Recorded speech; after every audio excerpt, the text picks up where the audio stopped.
Hi, friends, and a very pleasant good evening as we come to you tonight from Helling Stadium, where tonight the Ellwood City Wolverines will be hosting the Mohawk Warriors. What a beautiful night for football. Beautiful sun outside. Got a little bit of a sun glare here we'll be fighting with for the first little bit of the game, but that's football in September here in Helling Stadium. Opening night for our Wolverines.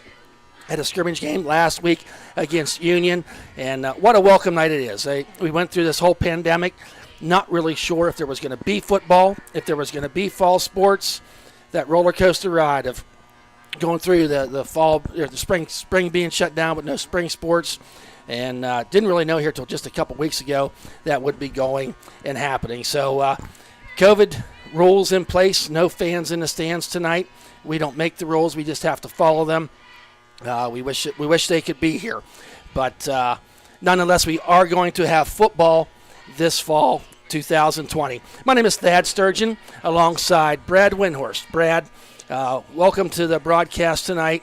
Brad is our broadcast engineer and our lead person here at ecwolverines.com. Brad, welcome to the show. Thank you, Thad. I appreciate it. It's a very good night in Western Pennsylvania, as we have high school football back in PIAA, but more importantly, Whippules. All across Lawrence County, Beaver County, Butler County, the whole works, all the way down into Allegheny and so forth. It's great to see athletes on the field. The past couple weeks, we've seen them on tennis courts, we've seen them on the golfing links and so forth, and basketball courts. It's great to now see the football return as well. Great weather. Yes. Once again. I think this is a trend for the past 3 or 4 years now. We've had great opening week one weather, solid weather. This week one is a little bit different because of the COVID. We're starting the season 2 weeks later. Historically, there's been 10 games in a season, usually 7, give or take 1 or 2, depending on what conference you're in. But with a couple non-conference games this year to get the games in the time frame that was allowed. They started the season 2 weeks late. There was no week 0, week 1 like we see in the past, and we are just playing conference games. So the Ellwood City Wolverines in their conference. With you talking about the conference, on your screen right now you can actually see it. The new conference for 2020-2021, the WPIL 2A MAC, Midwestern Athletic Conference. Couple new faces, but in reality they're not new. We get to see Beaver Falls and Laurel. Both those teams were in the MAC conference in the past. So yes, technically for the 2020 season they are technically new, but they're back. Yes, Beaver Falls was just out of the conference for 2 years. They moved up. And now they've moved back down. Laurel moved up this year. We've not seen them really in conference play for, I'm going to say 4 or 6 years now. Right. So it cycles through every 2 years. They realign these conferences. So that schedule you see there is all conference games coming up for the Wolverines. Yeah, and the perk about it is every single week in, week out, every single game matters no matter what. All these will count to conference games. So you'll see not only Beaver Falls and Laurel, but we also have Freedom again. We'll be traveling to Freedom for that one. They always do their game. It just seems like it happens every year. When we're scheduled, we are their homecoming game, so that will be a Saturday night, 7 p.m.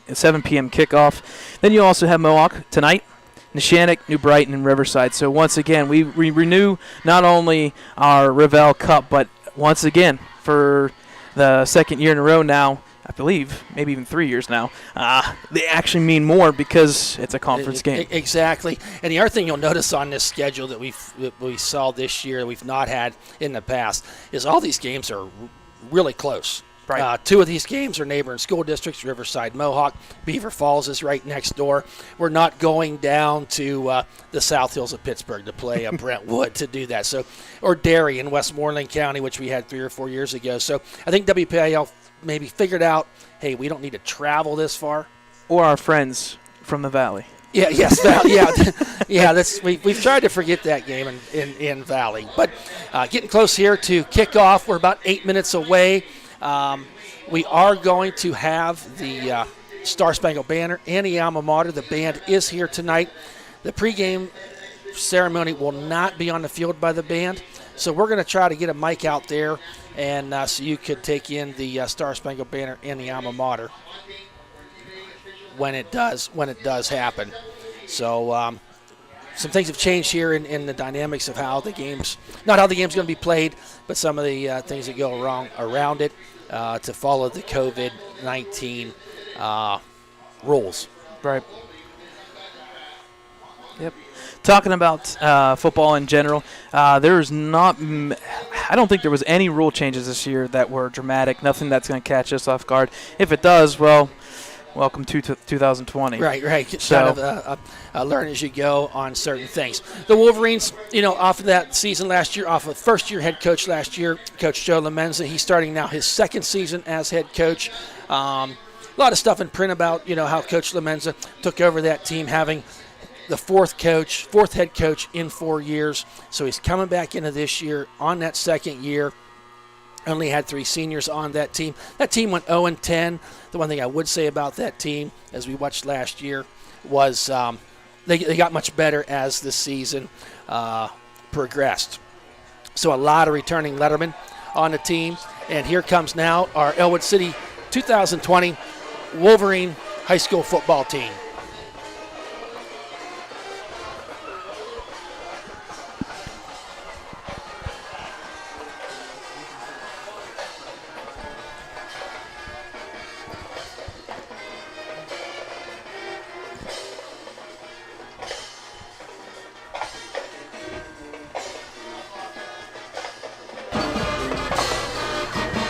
Lucky tonight to have the band here, as well as our Ellwood City cheerleaders.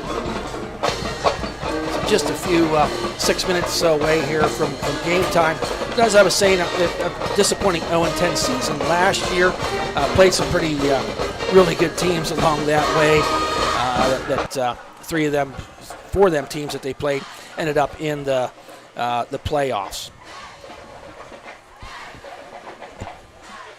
Some returning seniors, and I don't think there's many head coaches in WPIL this year that has a starting quarterback that has started 25 games. Yeah. And we're talking about number 6, Ryan Gibbons. Ryan Gibbons came in his freshman year about halfway through that season as a starter, and he's returning this year to be the starter and take the helm at quarterback. Gibbons, good year last year. He was 59 out of 136, and for 572 yards, with 2 touchdowns. Are we getting ready for... I'm hoping we're getting ready here soon for pregame. Okay. Just like you guys are anticipating the start of this kickoff, so are we. We don't know exactly the procedure here, what they're trying to do, but yeah, we'll figure out what happens here. We'll have some stuff here happen here shortly. We do know that no matter what, at 7 o'clock, this game's going to happen. Yep, and Mohawk is now taking the field.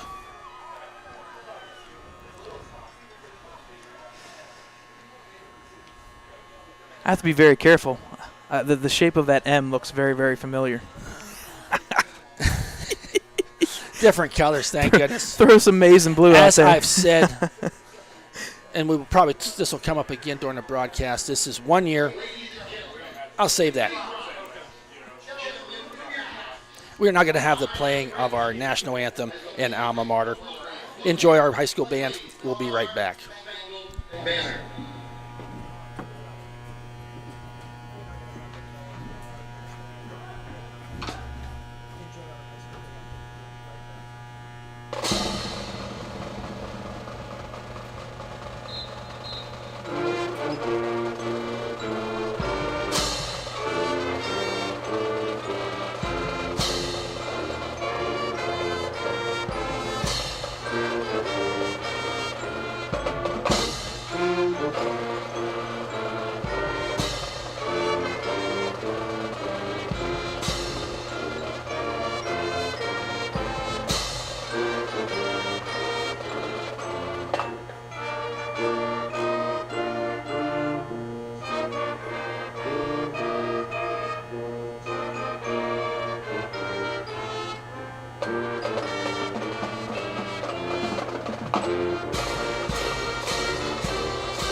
Thank you to the Ellwood City Blue Band for the rendition of the Star Spangled Banner, along with the alma mater.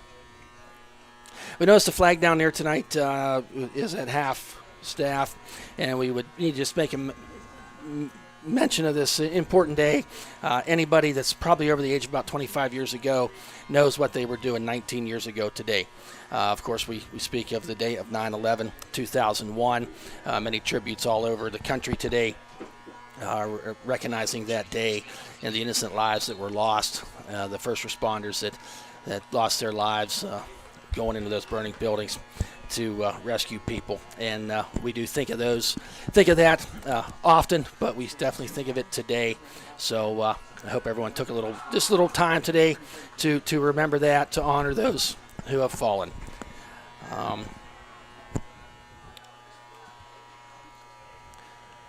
So we're about ready for kickoff here, and Mohawk will receive the ball. So Ellwood City looked really, really positive in that game, in their scrimmage game last week against Union, and hopefully they can build off of that momentum that they had last week and going into tonight.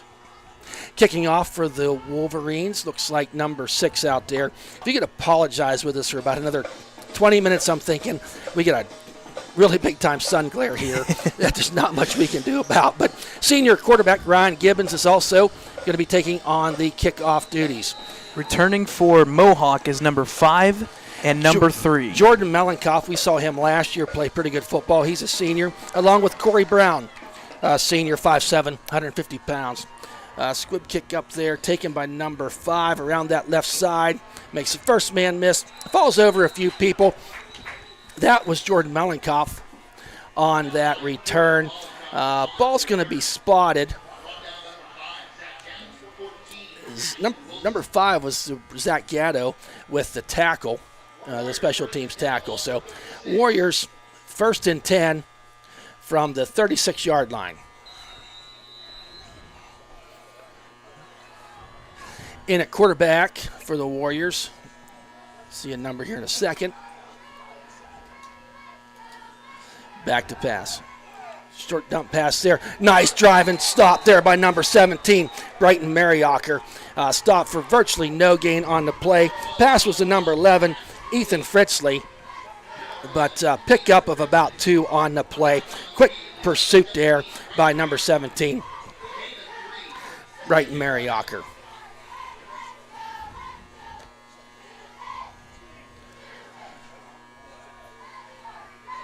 So that brings up, they gave him 3 on that play, or 2 on. It's going to be a 2nd down and 8 for, it's number 12, takes a snap, handoff there, hit there nicely and stop. Gang tackled there, but leading that charge was number 53, senior Cameron Reynolds. No stop, no gain on the play. Quarterback is John Voss, number 12 on that play, 5'11", 200 pounds. Cameron Reynolds, a senior and a captain here on the team. He's led it, I think, 2 of the last 3 years. So we're really, as we go through here, we're going to talk about some of the experience that this Ellwood City Wolverine team has. So 3rd and 7 for the Warriors.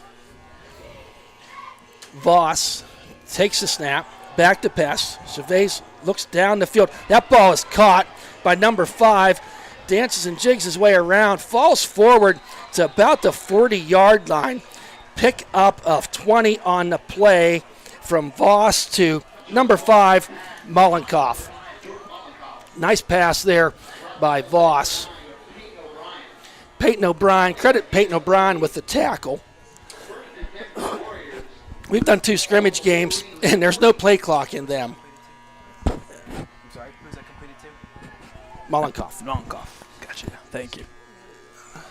The scrimmage games, these are a lot quicker than the scrimmage games we've had here the last couple. So, new set of downs for Mohawk. 1st and 10, ball right on the 40-yard line. Voss in the backfield. Whistle blown. Pre-snap penalty there. I think some people got a little bit excited there on the line. So you had a false start. Yep, false start. Going to knock off 5 yards. Going to bring up a 1st and 15. Mohawk in Ellwood City territory at the 45-yard line.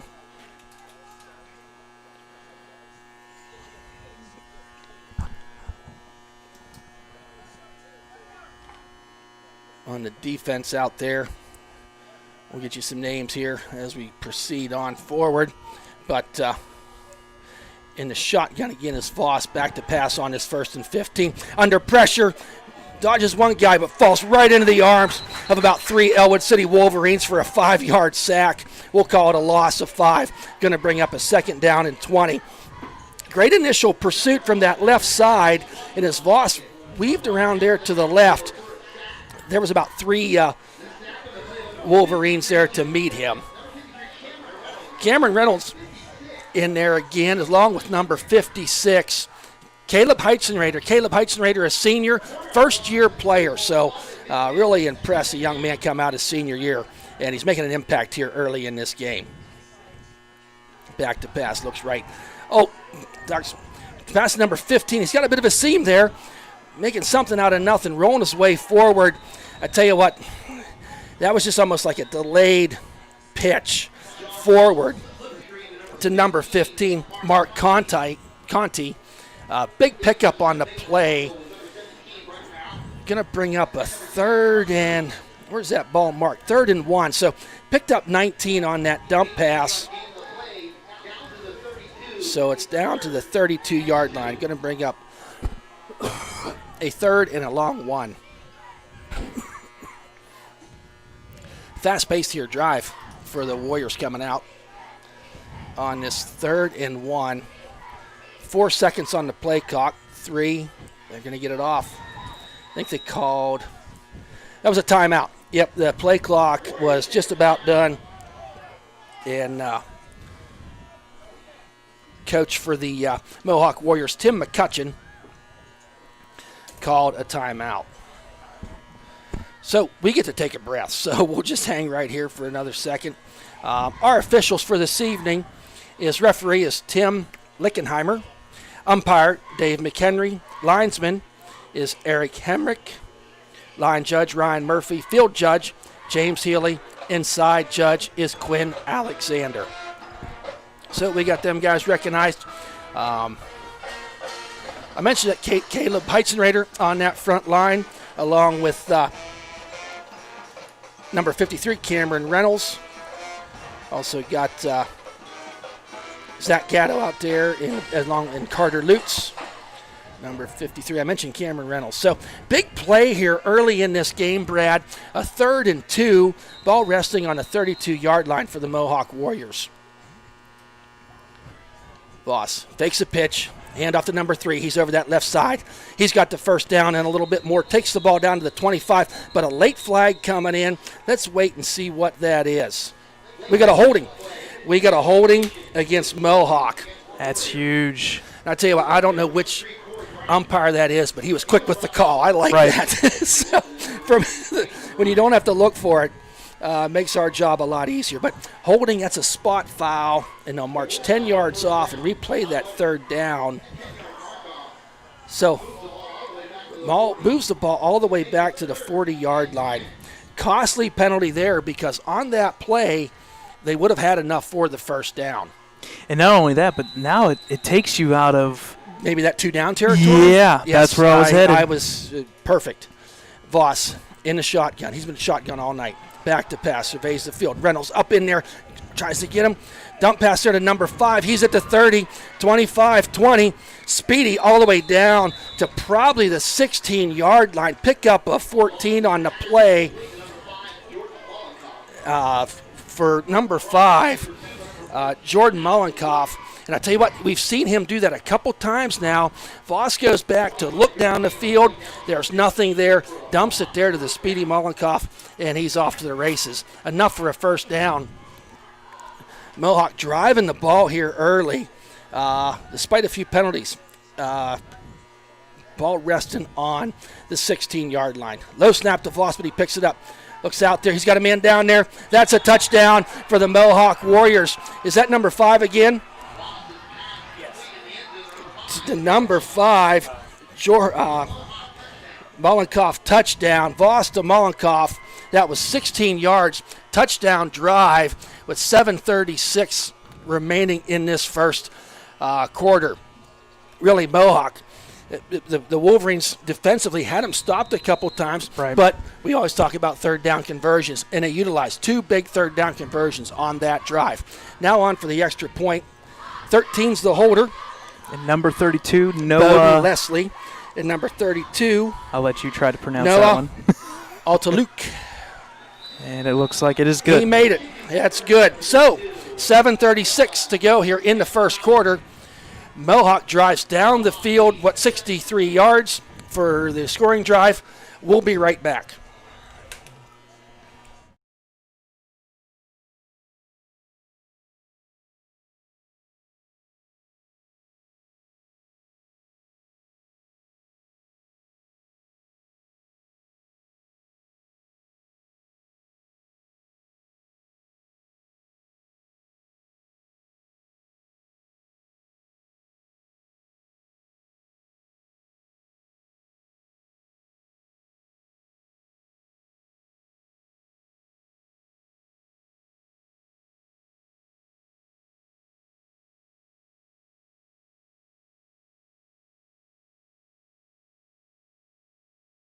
No. Welcome back, folks. Mohawk Warriors 7, Ellwood City 0, getting the ball for the first time in this early first game of the season. Kicking off for Mohawk is number, I don't think I have his number on the roster. 42. 42 is not on the roster, but he's a kicker. Back to receive is number 14, Ashton Wilson, and number 5, Zach Gatto. Ball taken by one of the up men at about the 26-yard line. That's Ryan Gibbons, and he gets up to about the 36-yard line. 10-yard return. I tell you what, that was a nice play by Gibbons to not let that ball fall down in there. He went back, got the ball, and that was not Ryan Gibbons. I beg your pardon. I'm not sure who that was. The glare just is right there. I want to say it was number 9. I bet it was. Yeah, that was Peyton O'Brien. Kind of dyslexic there. Got my 9 and 6 upside down and sideways. Okay, Ryan Gibbons, our senior quarterback, in the shotgun. 2 wide outs to the left, 1 to the right. There's a handoff to Ashton Wilson around that left side. Jigs and jags, mix one-man miss, follows his way forward for a positive 9 yards. I think he's just going to be just shy of the first down, but nice run there around that left side. And nice blocking by the left side of that Wolverines line to give him a lane to get around there. And Ashton Wilson's a young man that we really saw mature last season as the season went along. He could be a big playmaker. You get him into space. We just saw it there. He can juke and jive, whatever you want to call it, and he finds his way for positive yardage just about every time. Pretty good special teams player, too. Gibbons handoff Tyler Powell over that right side. There's the first down of the year. Follows his way forward for 4 yards. Senior Tyler Powell puts the ball right at midfield at the 50-yard line.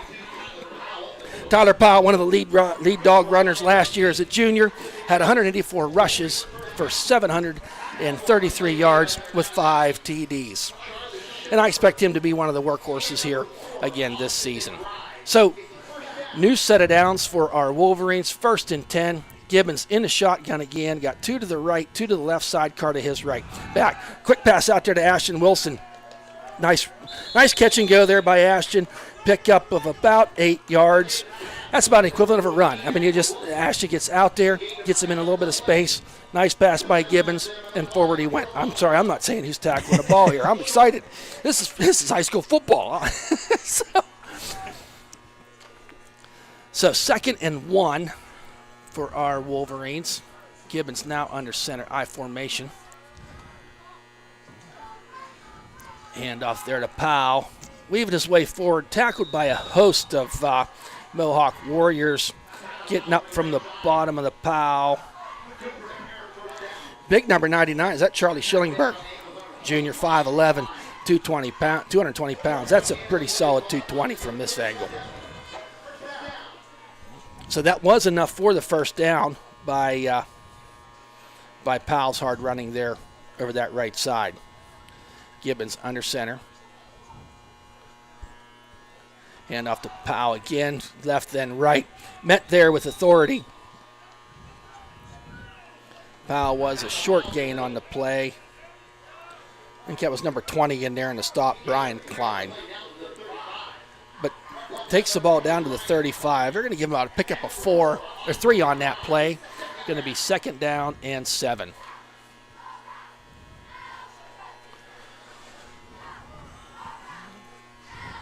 Gibbons I formation, 1 man to the left, 1 to the right. Quick active pass, throws out there, just out of the outstretched arms of Anthony Spadafora. Ball falls incomplete, stopping the clock. We're at 5 minutes and 17 seconds left to go here in this first quarter.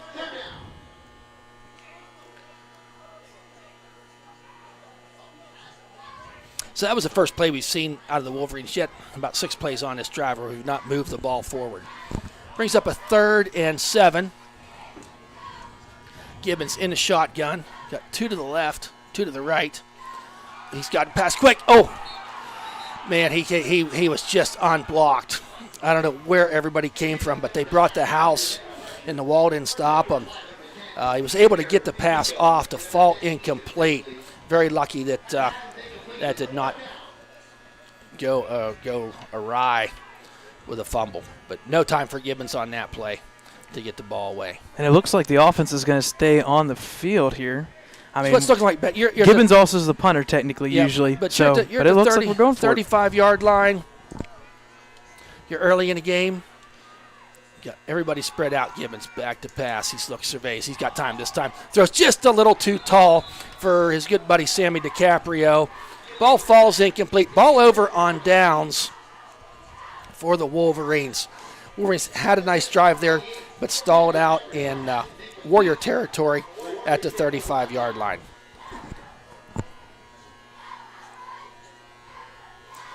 We want to welcome everybody for listening this evening. Been pretty fast-paced here to this point.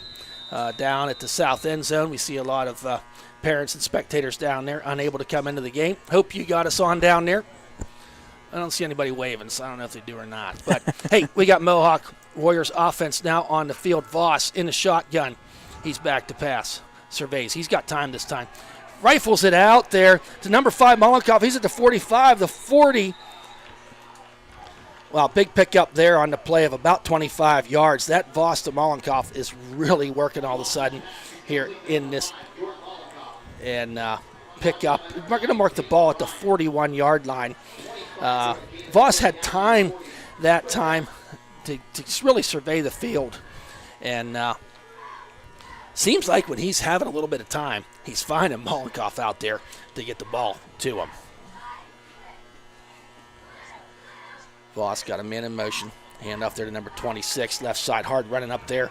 Taken down and drugged back. Nice tackle there, but not after about a 6-yard gain. Let's see who got it from the Powell. I think that was 17, Brighton Mariacker. Picked up 5. Gave him 6. Give Carter Lutz, as I see the replay here, give Carter Lutz some credit on that tackle as well. 2nd and 5. Voss, hand off to 26. Spins out of a tackler, drives his way forward, still going. Enough for a first down. Picked up about 7 on the play. Was runner Vincent Argiro. He's a senior, 5'7", 160 pounds. Pretty shifty as he went through there. Argiro is what we're going to call that. So that's a first down again for the Warriors. Ball resting right on the 29-yard line.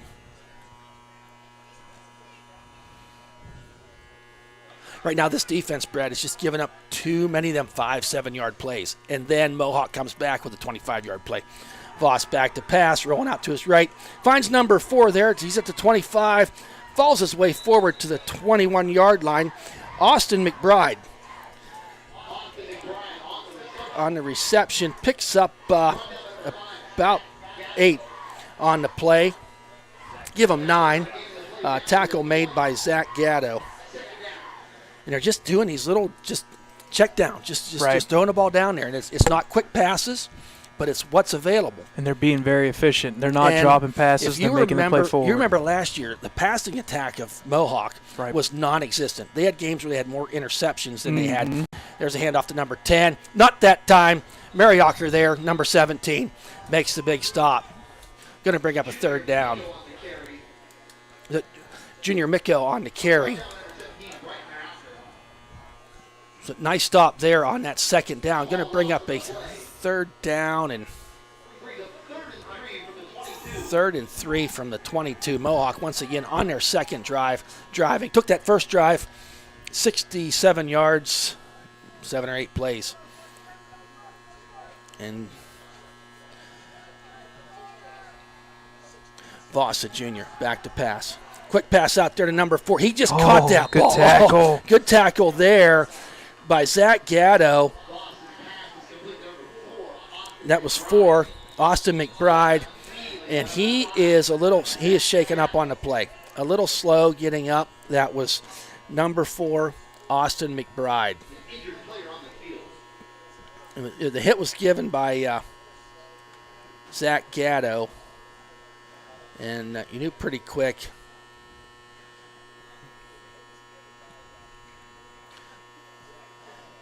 What we were told or decided to do here is when we have an injury, we're not going to keep the camera on the injured player, but we will keep you updated. We know there's no parents obviously here, but when you get confirmation of who the player is, it's Austin McBride. He is now up on his feet. Great to see. Walking off the field in his own power. Not really sure what happened there, but looks able to come off that field. I think it was like a hit, like to the chest, right, kind of thing, and knew pretty quick that he was in some pain. But good to see Austin McBride coming off the field on his own power with the trainers by his side. Okay, big play here, Brad. 4th and 1. Ball on the 20-yard line, and there's in the shotgun. Voss in the shotgun. Handoff there to number 26. Pows his way forward. Needed 1, probably got about 3. Vincent Argerio with that big 4th down conversion. Just powered his way up the middle on that play. Mariacher credited with the tackle. But if you watch the defensive line, it's almost like Mohawk let them kind of come off at the edge, come right up through the middle, get that push. Yep, there were people got there. That initial push, and we haven't even got to this yet. We got some more meat on that defensive line that we've not had in the last couple years. But right, Voss back to pass, surveys, throws it across the middle into traffic, but almost made a nice catch. Number 3, Corey Brown. Ball falls through his hands, and that was 6. But I tell you, this Voss got a cannon on him. He does. Did he quarterback last year? I don't think that he did. He's just a junior. Well, not only does he have cannon, you can see he's got some thickness to him. Yeah, he can take a hit or two. He can take a hit, and it might be something to get him bringing down. We haven't really seen him run the ball yet. I wouldn't doubt by the end of the night we will. Yeah. I have a feeling there. But if you remember last year, this is really a different offense than what we saw last year. Completely. They ran the ball nonstop. Nonstop, out of about 2 formations. Voss back to pass. Pass to number 10. He's at the 10, the 5, down to the 4-yard line. I think he's going to have a first down, Brad. Yep. And once again, they're sending guys down the field. And Junior Miko on that reception, stopped by number 23, Tyler Powell, but not after. What was that gain? About 7 yards? So that brings up a 1st and goal for Mohawk. Ball on the 5-yard line. Waning moments here of this first quarter. Just a minute 5 left to go on this rolling clock. So Voss in the shotgun. See, all spread out. Got 3 wideouts to the left, 1 to the right. Takes the ball back, surveys, passes, throws it out there. Nobody home. Nobody there for Voss. Ball falls incomplete. I got to give a shout out to a Mohawk player. I love this when we're playing, neighboring school districts. You know people on there. Number 72 for the Mohawk Warriors, Christopher Boslinski. I've known Christopher. I watched his mom push him around in a baby stroller at the Lawrence County Fair. I've known him forever. Great friends of the family, hard-working family. have a dairy farm down there in Wampum. So he's a first-year player too, senior. So you got to love when them seniors, when them upperclassmen come out and just try something for the first time. So hope he does really well the rest of the year. He can stop doing what he's doing tonight. Pitch there to number 3. Oh, man. Get him, Carter. He did. Carter Lutz stood him up. Whew.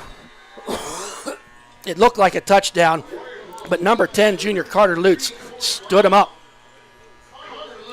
So, and really left that to no gain on the play. Going to bring up a 3rd and 5.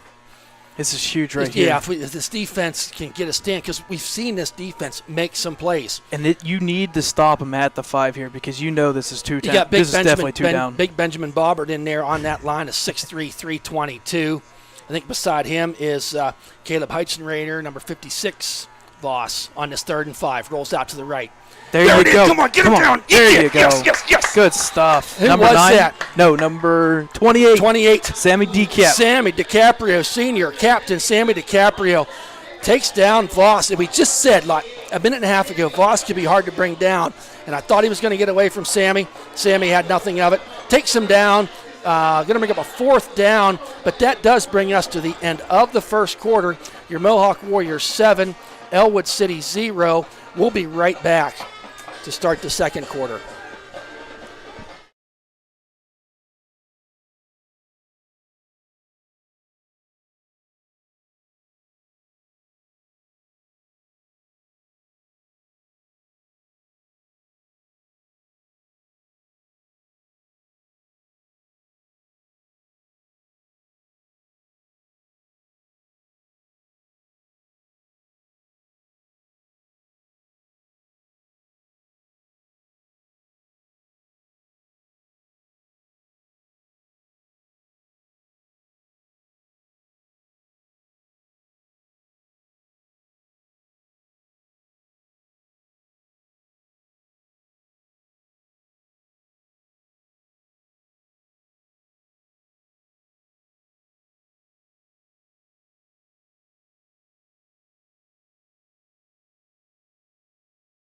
Welcome back, folks. We start this second quarter. Your Wolverines down 7-0 to the Mohawk Warriors. A loss of 11 yards by the sack by Sammy DiCaprio. They're going for the field goal here. This is going to be a 32-yard field goal. And I don't think we have the kick. 32 is your kicker. Noah Antafluik. That is no good. No good. Oh, no. Oh, no. Well, we got a flag. Oh, good googly Oh, moogly. no. It was very, very late. Everybody was looking up at the and end zone. Was seeing what we were talking about. It was 4th and 16. So, oh, no. Running into the kicker. Okay, so they're going to say running into the kicker. So it's not a Yes, it's it not is. it's not a automatic first down. It's just 5 yards. Okay, you are right. I thought he held up one finger instead of 4. Right. So it is 4th down still. Okay, so in our 4th, and the ball is resting on the 10-yard line.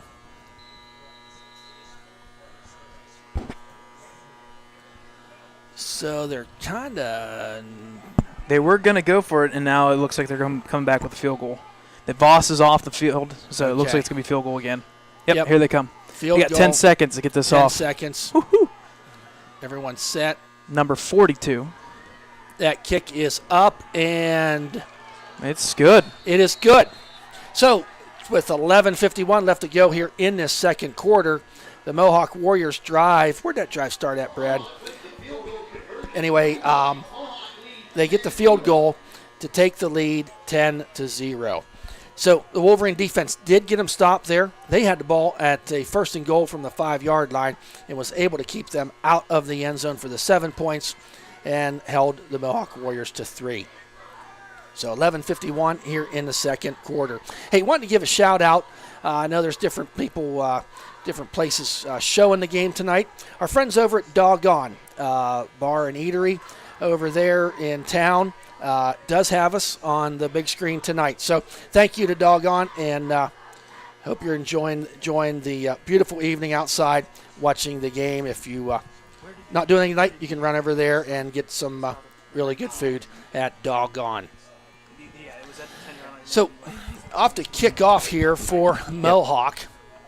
Back to receive is number 14, Ashton Wilson, and number 5, Zach Gatto.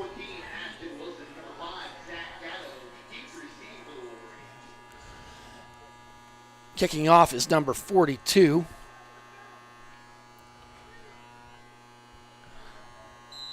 We don't have a number for that guy.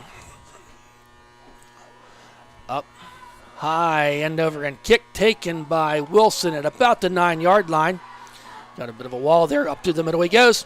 Hit hard there, sideways. Was there a fumble? There was. No, they marked him down, and I thought that's a good call.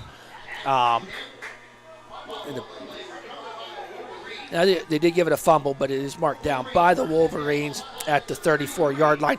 Big hit sideways there by that Ashton took. So the Wolverines offense out there now. Number 60, Donovan Stifler, is your center. Number 53, Cameron Reynolds on that line.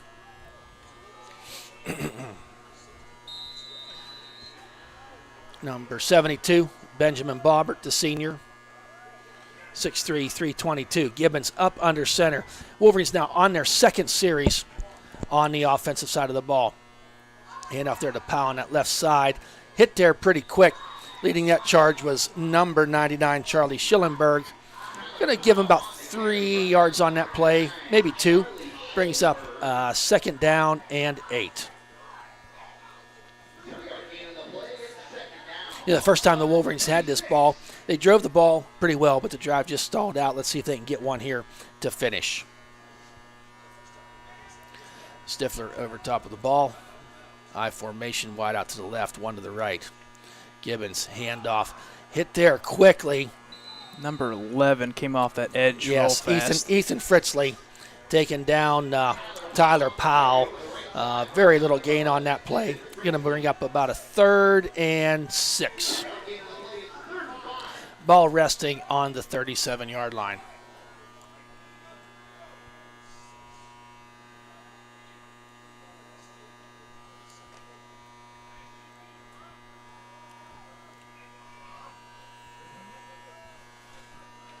Gibbons in a shotgun. Quick pass out there to Ashton. He gets the ball at the 40, trying to make something happen. Oh, he's gang tackled there by about 3. Oh, there was a fumble on the play, picked up by Mohawk. Down to try to get. He falls his way to about the 2-yard line. I did not see the fumble, Brad. Yeah, he got hit so hard. And Ashton took a hit by about 3 different people. The ball comes out, picked up. Not sure who recovered that fumble for Mohawk. But what a turn of events. Ball inside the 5. Saving tackle there by Ryan Gibbons on that return. He returned the ball about 38 yards down to the 3-yard line. Mohawk setting up shop here, 1st and goal from the 3. I think it was Brian Klein. Brian Klein on the recovery, yes, and a return. What's happening on the far side? I think Voss handoff there. Oh, hit there hard. Spins away. Falls his way forward. Yeah, it was to number 20. So, really, the Wolverines' defense was in there quick on that play. I think Cameron Reynolds was leading the charge, but the would-be carrier spun his way around and finally brought down by Mary Ocker. Really no gain on the play. Maybe we'll give him a yard on the play, but they had him back, but he was able to spin away. The ball carrier that time, Brad? Number 20. The guy who recovered the fumble, they gave him a chance. Okay. Yep. Yep. So, I'm not sure. I kind of like that, though. We kind of give it to the guy who made the play on the defensive end. Okay, we call timeout, and I really don't. Timeout Warriors for their second timeout. They have one more remaining in this half. And that was almost like a planned timeout. Did you see that? They just. Yeah. Yeah, 1 second on the play clock, almost like they were letting it run down. So 9:29 left to go here in the second quarter. Wolverines or Mohawk Warriors 10, our Wolverines 0. We can talk a little bit about the keys to victory. We're going to start tonight. We're already in the second quarter-wise, but we were talking about protection, unforced errors, and established identity. Right now, I think the protection's not there just yet. That number 2, that unforced errors. We're seeing that We've right seen now. one so far. And identity, you're talking about, are we a run team, we a pass team, or are we both? And on the offensive side of things, we've seen a little bit of both. Haven't maybe broke that big play, 20-plus yard plays, because Mohawk now, they probably have 3 of them plays that are, if not 20, 15 yards and more. And that kept some of their drives going. It's now the time of possession now is kind of leaning heavily to we're seeing that. Mohawk. So, second down and 2, goal. Second and goal, it's 2. Handoff there. He falls his way into the end zone. Number 20, Brian Klein. Oh, and then we got a flag coming in after the touchdown was called. But touchdown, Mohawk Warriors, 2-yard run. Brian Klein into the end zone. We'll wait and see what the call is. I'm maybe expecting some extracurricular activity.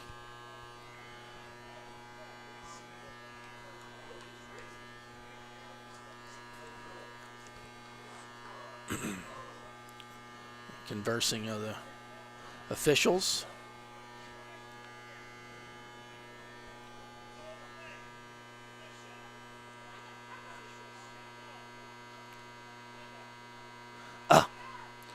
So that'll be enforced on the we kickoff. Well, no, never mind. They're coming both ways. Okay. Calling both ways. So we have personal foul after the whistle. Ellwood City, personal foul after the whistle. Mohawk, penalties offset. We're going to have an extra point here by number 42. Holder is number 3, Corey Brown. Ball up. And we whistle blow before the kick. So we'll wait and see another penalty. Another flag. Looks like a false start by Mohawk. Okay.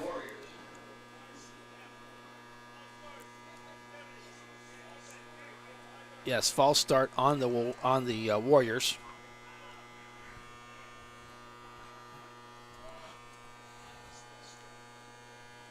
Big number 74 for the Warriors out there.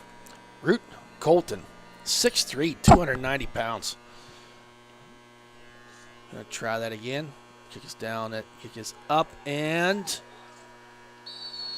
it is good. So 9:25 left to go here in this second quarter. It is 17-0 in favor of the Mohawk Warriors. We'll be right back.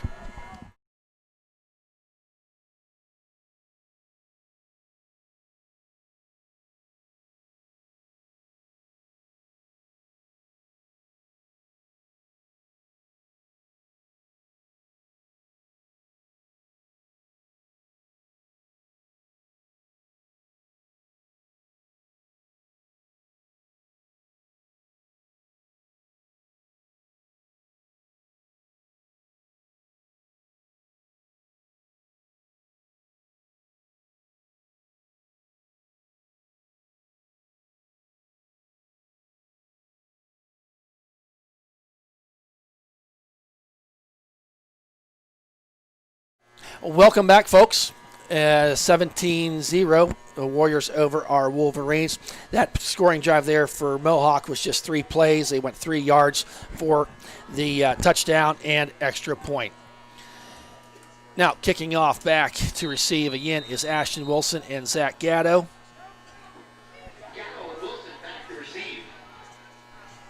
Kicking off number 32, Noah. And for the Tuick. Look at think you. That's what we're calling it. We're going to call him Noah. High end-over-end kick. Taken there by Wilson at the 15. Got some blockers out in front. Makes the first couple of guys miss. He rolls his way forward. He's at the 45. Keep going. He's at the 50. Hold on to that ball. Down to the 45-yard line. Ashton Wilson. And I tell you what, he had an initial hit about 20 yards back and kept on going. Got him a little bit of space. That was, what are we calling that? A 45-yard return. 45-yard return for Ashton Wilson. That just what this Wolverines offense needed. You're now setting up in the Warriors' territory at their 45-yard line. Nice run there by Ashton. Okay, Wolverines on offense starting at their 45-yard line. Gibbons in a shotgun. 3 wide outs to the left, 1 to the right. Hand off to Powell. Weaves his way to that right side. Had some running room there. Got about 6 yards, we're going to call it, for young Tyler Powell. Down to the 39-yard line. So pickup of 6 on that play. And I think that's one of the keys here in the style of offense we've seen the last couple years. We're seeing a little bit tonight. Hey, 4 6 yards, Tyler Powell. 4 to 6 yards. Hey, then we'll get 1 busted. Make sure that's 2nd and 4 and 5. So much more manageable. Gibbons in a shotgun, sidecar Powell. Brings Ashley Wilson. There's a handoff around it. Sammy DiCaprio got hit there awkwardly. No gain on the play for Sammy. Kind of an end around to give it to Ashton Wilson. He handed off then to Sammy, and really no gain on the play. Nice stay-at-home defense there for the Mohawk Warriors that time. Going to bring up a 3rd and 5 ball, just not quite to the 40-yard line. Just at 8 minutes left to go here in the second quarter. Sun has gone down now, so we can actually see. So Gibbons shotgun, 2 to the left, 1 to the right, back to pass, surveys. Got Sammy DiCaprio down there. Nice. Oh. Ball falls incomplete, and give the defensive back for Mohawk credit on that one. Sammy got the ball. There was not pass interference, but the young man from Mohawk came up and put a lick on him as he was coming down. Was not able to hold on to that ball. Not sure who the was number 3, Corey Brown, that Corey came Brown. up there and hit him. Okay, and separated. Credit Corey Brown. That's pretty good defensive play. Right. Nice pass by Gibbons. Just could not quite complete the deal. So back to punt is Gibbons, standing at midfield. High kick, fair caught there at the 10-yard line. I think that was number 5, Jordan Mollenkoff. So, given the Warriors a long field, ball resting, I think you're going to at the 10-yard line. Don't forget, next week we will be traveling down to New Brighton to take on the New Brighton Lions. Okay, New Brighton Lions. I called them Tigers for a whole game last year. You definitely did. I could not go to New Brighton or Beaver Falls for like weeks after. Do not make that mistake again. Voss, handoff. Makes the first wave miss. Goes to that second wave of tacklers. Hit there hard. Ashton Wilson was in there to put a lick on him. But not after about a 5-yard run there. That was Argierio on that carry. Number 60, Donovan Stifler, checking into the game on that line. Along with Caleb Heitzenritter on that front line, and 53, Cameron Reynolds. We got Ron Gibbons back there in the linebacker position, along with his Tyler Powell. Voss on this 2nd and 3. And quick pass out there. Oh, hit hard there. Knee went down, guys. Number 27, Spatafor. Give him credit, making that quick initial hit on number 10, number Junior 11. Micko. Number 11. Number 11? Yep. Ethan Fritzley on the catch.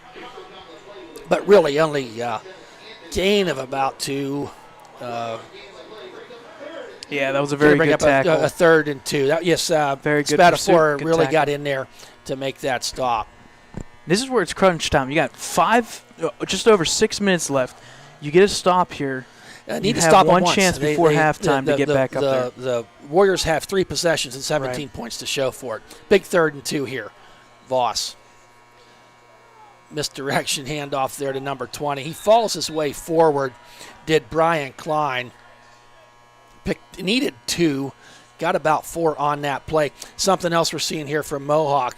We're announcing like 3 or 4 different names in that running back position. Correct. They're utilizing Brian Klein. They're using Vincent Argiero. And we're seeing Jordan Mollenkoff get the ball in the air and seeing him run the ball a few times. Some misdirection in that backfield. The Wolverines are getting it stopped sometimes, but on them 3rd and 2s, you got to stop them short of the line of gain, and they've not been able to do that. 1st and 10, ball on a 25-yard line.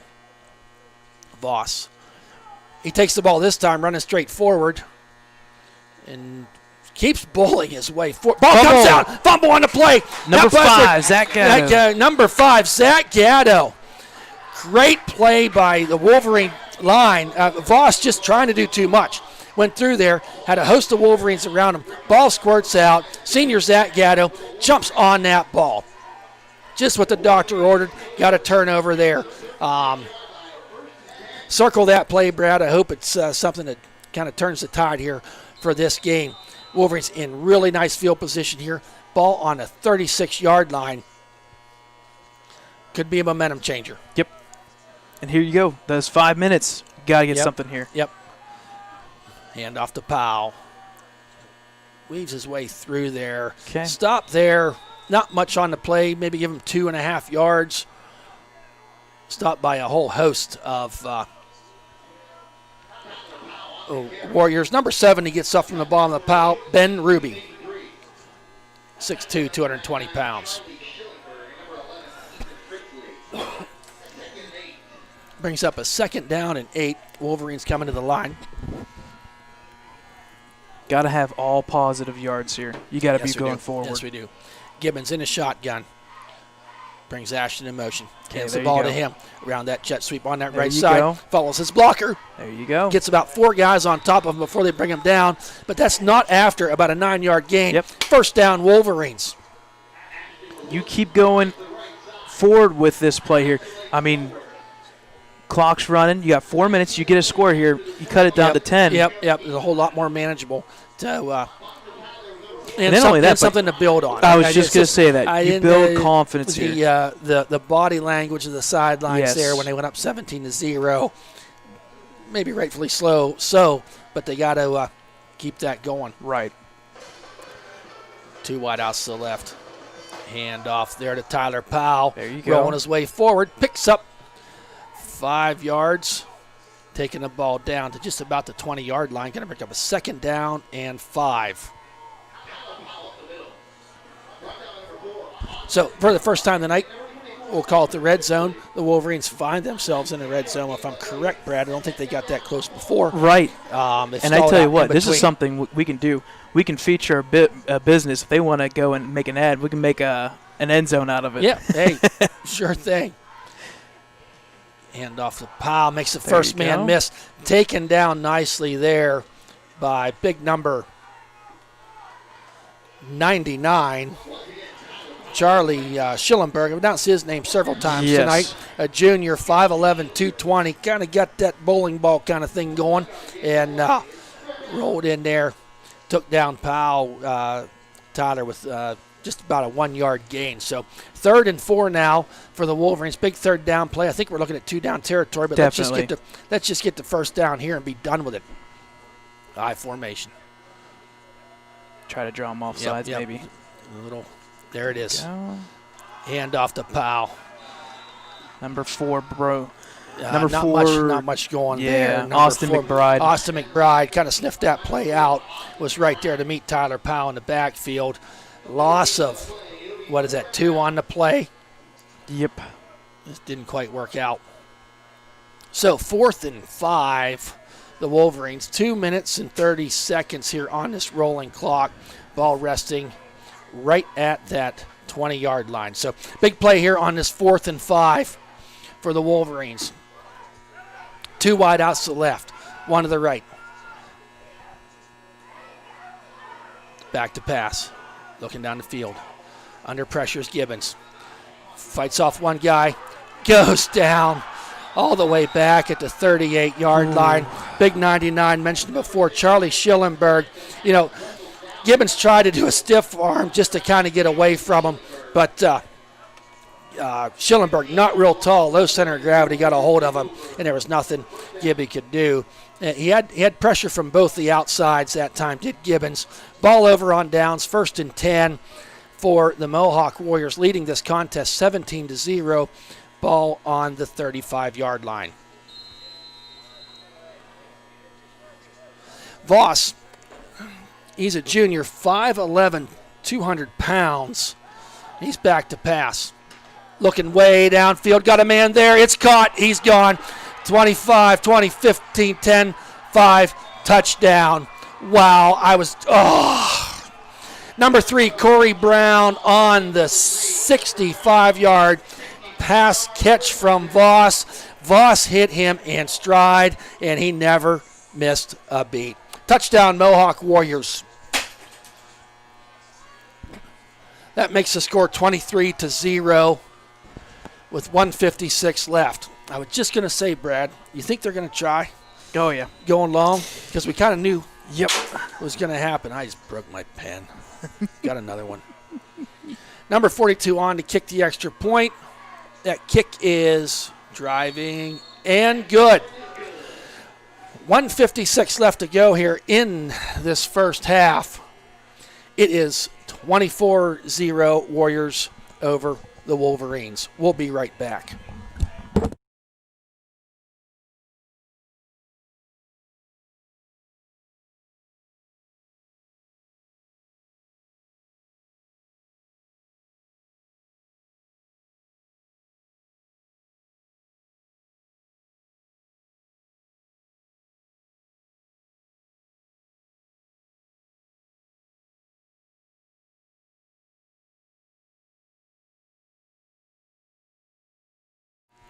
Welcome back, folks, to Helling Stadium.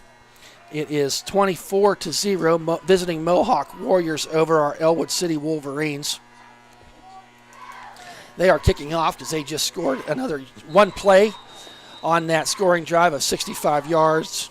Voss to, it was Corey Brown, right? Yes, number three, Corey Brown. Brown. Voss has a pretty good completing percentage tonight, doesn't he? He's He not does. passed a lot, but he's made them 11 all. for 13. 11 for 13. High, short, end over end kick. Taken there by Zach Gatto at the 20-yard line. Falls his way forward, keeps them feet churning. Up to the 40-yard line, 15-yard return for Zach Gatto. Minute 49 left to go. Wolverines do have all 3 of their timeouts. Tackle made there by Miko for the special teams unit of the Mohawk Warriors. So,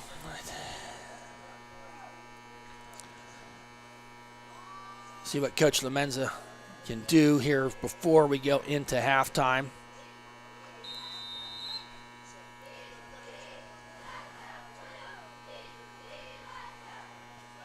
Gibbons in the shotgun.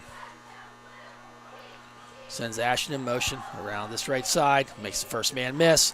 Makes it up to the 45. Falls his way forward to midfield at the 50-yard line, just short of the first down, but a nice 9+ yard run there by Ashton Wilson.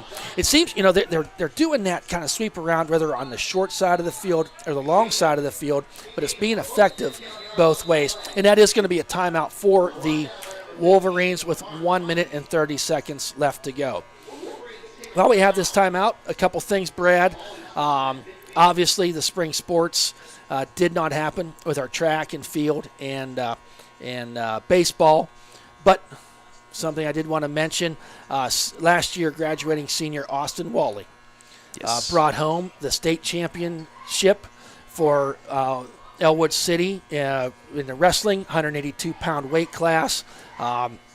He's just a super kid, a wonderful family, and congratulations to him. I know he worked unbelievably hard to get there, and he made it to that state tournament and came home with the gold around his neck. So congratulations to the Wally family in Austin. He is at Bucknell. I just talked to his dad here. He runs the clock down here at Bucknell and will be competing. Well, he's at Bucknell. Hopefully they're going to have a wrestling season and they don't go the route of the Big Ten.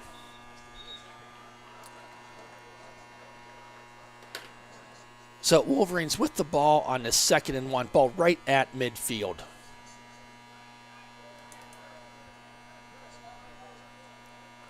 Gibbons in a shotgun. Got 3 wide outs to the left, 1 to the right. Gets the ball back to pass on to 2nd and 1. Got some time to throw. It's good. Oh, dropped. Sammy DiCaprio got behind everybody and just was not able to pull the ball in. Beautiful design on that play. Just did not get executed to finish. Brings up a 3rd and 1. It was there. It was the right play. They caught him off guard. They got behind the linebackers. And was able to get behind that. And really, it's one of the first times tonight that, I don't know how many Gibbons, we'll have all the stats here for you at halftime after we watch the Blue Band perform. But, Gibbons has attempted passes. That's his furthest one of the night to get the ball downfield. 3rd and 1, ball right at the 1 yard line. Handoff to Powell. He got to go to, okay. It was initially stopped right there at the line of scrimmage, but falls and rolls his way forward. Maybe a little bit of that senior coming out of him. He's been playing a long time, knowing he needed that 1 yard. Falls his way forward to get the first down, and that's going to be the second timeout the Wolverines will take with 1:20 left to go here in this half, but they do have a new set of downs. Also, I know we got some people from Mohawk listening tonight, and we compete against each other's these teams, Mohawk, Ellwood City, Laurel. It's great. But when it comes time for playoff time and you're on the outside looking in, which is what Ellwood was doing last year, I want to give a shout-out to the Mohawk girls basketball team. They won the WPIAL, beat a very, very good Beaver team to win that, and then they were on their way to state championship, and I got to see them girls play, and they were primed and ready. They were just a great group, played some phenomenal basketball. Unfortunately, once the COVID pandemic hit, they shut that chance down for them to compete on to the PIAA state championship. But I just wanted to mention that tonight. It was too bad that their season was cut short, because I think Lawrence County could have had back to live action. Gibbons rolling out to the right, surveys. He looks, going deep. Intercepted by number 3. He's at the 40. There's a flag down. 45. He's at the 50, 45. Down to the 30, 25. Still on his feet. Finds his way into the end zone. Number 3, Corey Brown on the interception return. Wait, we have a flag. Let's wait and see what it was. I saw the flag after the interception. But he returned that ball, 65 yards, Brad? Yep. Gibbons had time on that play and just kept looking and looking and looking. And it's a wait and see what the... Was that an illegal man downfield? The penalty was on the Wolverines nonetheless. Good, googly moogly. That brings the score to 30-0 on that interception return by Corey Brown. All of a sudden, we're talking about the playmakers on the Warriors side of the ball. So on to attempt the extra point is number 42. Ball is down. That kick is up, and it is good. With 1 minute and 2 seconds left to go here in the first half, Wolverines find themselves in a huge hole at 31-0. As we said, folks, we'll have all the Lincoln High School Marching Blue Band perform here at halftime, and then we'll have some time for some stats. We have out-of-town scores, Brad? Eventually. Okay. We'll have to do some catching up here at halftime. Yeah. We've done some things this year that we've added on, and it's made a little more work for Brad. You see the running clock there. You see the score icons. I don't know if you want them icons, but things you see on the screen. Brad also does the stats. Dakota Marshall in the booth here tonight running camera. And my name is Thad Sturgeon. Don't say that very often. But that's the 3 you got working, about 5 computer screens up here and a camera. So we'll work on those out-of-town scores. Okay, back to receive is Gatto and Wilson again. Driving kick this time, taken by Ashton on the run at the 16-yard line. Rolling his way forward, makes second man miss. Brought down there nicely by number 24, Carter Fritzley, a junior. That was a return of, he brought it out to about the 38-yard line. About a 20-yard return, we'll call it, Brad. And so Wolverines with 55 seconds left to go here in this first half find themselves down 31-0. We've seen Mohawk tonight on the offensive side have some long sustaining drives, and then when you got a 3-yard drive for a touchdown, Gibbons back to pass, looking down the field, rolls his way to the left, looking, tucks the ball, and gets himself not out of bounds. Going to keep that clock running, picked up about 3 yards. I think Gibbons had the right idea. He didn't have anything downfield, so he was trying to get out of bounds, and the would-be tackler got him before it went to that. So not much gain in that play. Going to bring up a second down.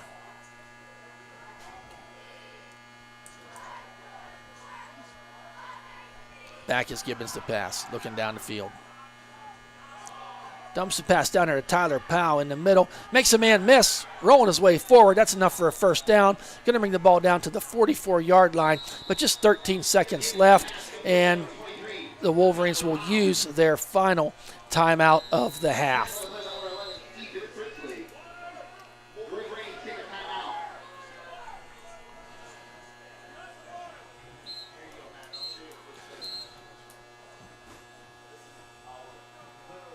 Yes, official timeout for the Wolverines with just 13 seconds left to go here. Ball spotted on the 44-yard line.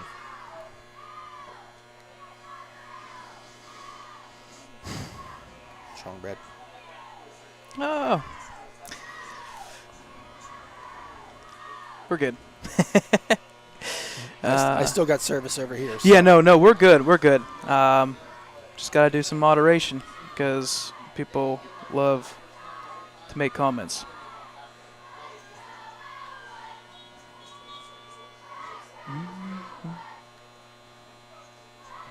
Okay, Wolverines coming back out for this, could possibly be the final play of the half with the ball on the 44-yard line.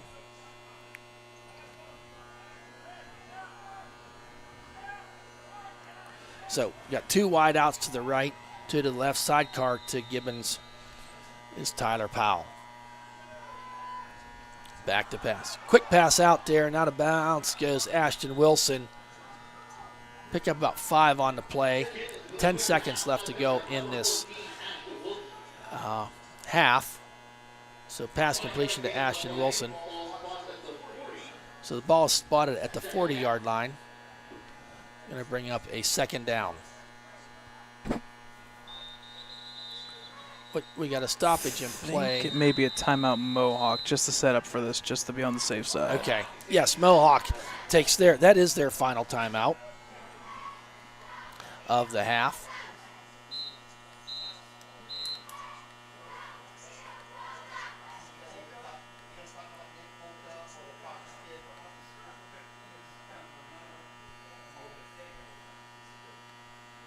Don't forget, folks, always check out ecwolverines.com, where all the sports action is taking place for Ellwood City Fall Sports. Busy week we had this week. Had some tennis, some golf, and junior high basketball.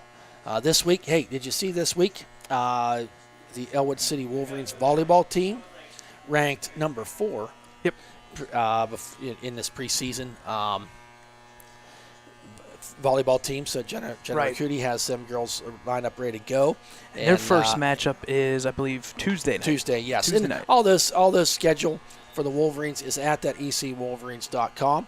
You can also reach Brad Windhorst on his Twitter, Snapchat, Facebook page. Keep you updated on all of Ellwood City sports. Gibbons back to pass. Rolls out to his right. Throws the ball down the field. Ball falls incomplete with 4 seconds left to go in the half. So we'll be at 3rd and 5 with 4 seconds left to go. And also, on a student note, Danielle McCowan, senior volleyball player for the Wolverines, is on the players to watch list, according to the Pittsburgh Post-Gazette. Danielle, a senior and a phenomenal phenomenal volleyball player. So 4 seconds left to go here on this 3rd and 5. Gibbons in a shotgun, 3 wide outs to the right, 1 to the left. Rolling out to his right is Gibbons under heavy pursuit. Throws the ball away. That's going to be the end of the first half, with the Mohawk Warriors leading the contest 31-0. So we'll wait now. We have to have all the football players leave the field before the band can come on. So while that's happening, we'll take our little break here. Okay. We'll come back. We'll have the band performing at halftime. We'll do a couple stats here and there from this game, and then hopefully some out-of-town scores. Okay. Enjoy the halftime show.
All right, folks, coming back to you live here.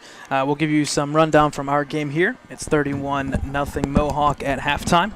We'll run through a couple stats from this game, and then we'll have a couple out-of-town scores around the region. There's a couple games tomorrow. I believe Union and Shenango play tomorrow, so that is a game that we'll keep track of. Both those teams we would have technically played for an actual game would have been technically our 8th and 9th or beginning first two games out of conference. So we'd like to keep track of what they're doing as well. So a couple stats from our game. It's 31-0 the Warriors at halftime. It was 7-0 Mohawk after the first quarter, and then since then 24-0 domination by Mohawk in that second quarter. The scoring by the quarters in the first quarter at 7:36, Jordan Melenkopf, a 16-yard touchdown pass from John Voss. And the extra point was good by number 42, who unfortunately we do not have a name for. And unfortunately it's not on our official roster either. That was handed to us by the press box. So that's maybe a late add. So at the end of our game, or hopefully by the end of the night, we'll try to get a name. Any of my friends at Mohawk that are listening, because a bunch of you just texted me at halftime or in that first half. If you know who number 42 is, shoot us a text, and we'd be glad to give the young man some credit for the extra points because he's been kind of busy tonight. I'm sorry, Brad. Go ahead. Nope, you're good. In the second quarter, we had that led to 4 scores. Second quarter, 11:51. Just right after the end of the first quarter there, number 42 kicked about a 29-yard field goal to make it 10-0 Mohawk. Second quarter, 9:25. Brian Klein with a 1-yard run-in from the end zone there, and the extra point was good, made it officially 17-0. And then second quarter at 1:56, Corey Brown with the 65-yard touchdown pass from number 12, John Voss. That was when it was a big, crucial fourth down play, and unfortunately that next play went for a touchdown that made it 24-0. And then right before halftime, minute 2 left in the second quarter, Corey Brown with that 65-yard interception return, and the extra point was good with your halftime score, 31-0 Mohawk. Couple first half stats. First downs were in favor of Mohawk, 7-5. Total yards rushing was actually fairly even. It was 30 yards for Mohawk, 45 for Ellwood. Here's the kicker. Net yards passing. For Mohawk, 192, and for Ellwood, 32. Those 192 yards have come on 11 of 13, with 65 of those coming from that one touchdown pass. Ellwood is 4 for 12 and 1 interception. Total offensive yards and plays. Total offense for Mohawk, 26 plays, 222 yards. For Ellwood, 29 plays, 77 total yards. The average game per play, 8.5 to 2.7. So you're almost averaging a first down each play there for Mohawk. Total number of penalties, 3 for 20 for Mohawk, 1 for 5 for Ellwood. Both teams have had a fumble lost by the other team. Let's see, number of punts, 1 punt for Ellwood, 28 yards. And the big one here, we're looking at the last 3 stats here. The possession time, pretty even actually, at 12:59 for Mohawk, 11:01. Third down conversions, 3 for 5 for Mohawk, 1 for 6 for Ellwood. But the key one here, the turnovers. 2 big crucial mistakes there. We said it was one of our keys at the beginning of the game was to not make unforced errors. And unfortunately, those 2 turnovers proved costly as we sit here with a 31-0 score at halftime. You talk about turnovers being bad, then you throw that equation here of points off of turnovers. The one was a pick 6. Well, no, I guess not. It was when it took down. Yeah, it was a pick 6. Right. And another one on the fumble. Yeah. They ended up scoring on that possession. And you can even technically say 3 turnovers in a sense, because that one was that late sack loss of 16 yards. That was a fourth down. Yeah. You talked about third down conversions, but Ellwood City was 0-1 on the fourth down, and when they had the ball inside the red zone, of the Warriors. I think their stat that jumps out there for me is you got this Voss kid, 11 for 13 for $192. that would be a pretty good passer rating in the NFL for a first half, because there's a couple touchdown passes in there as well. 11 for 13 on a team that last year, and I know high school football, you have turnover and those things. This Mohawk team 2 years ago won the conference and represented. And we were there that night that they clinched that, and that was one happy town because they hadn't been in the playoffs for quite some time. Then last year, they kind of knew we were going to look to rebuild, and there was really not much passing attack at all to their offense last year. Then they come in here tonight, tossing the rock around 13 different times, completing 11 of them, doing 192 yards. So I'm surprised. I'm not surprised how well they're playing. I'm just maybe a little bit surprised how they're going about doing it. Right. Agreed. On your screen right now, looking at our media accounts. If you want to catch any of our live streams or any photos that we take during the fall season so far, you can go and view any of ours right here. You can go to YouTube, Facebook, Twitter, and also our website, www.ecwolverines.com. If you go on to YouTube and you go to Ellwood City Wolverines, you hit that subscribe button, then you will be notified anytime that we go live.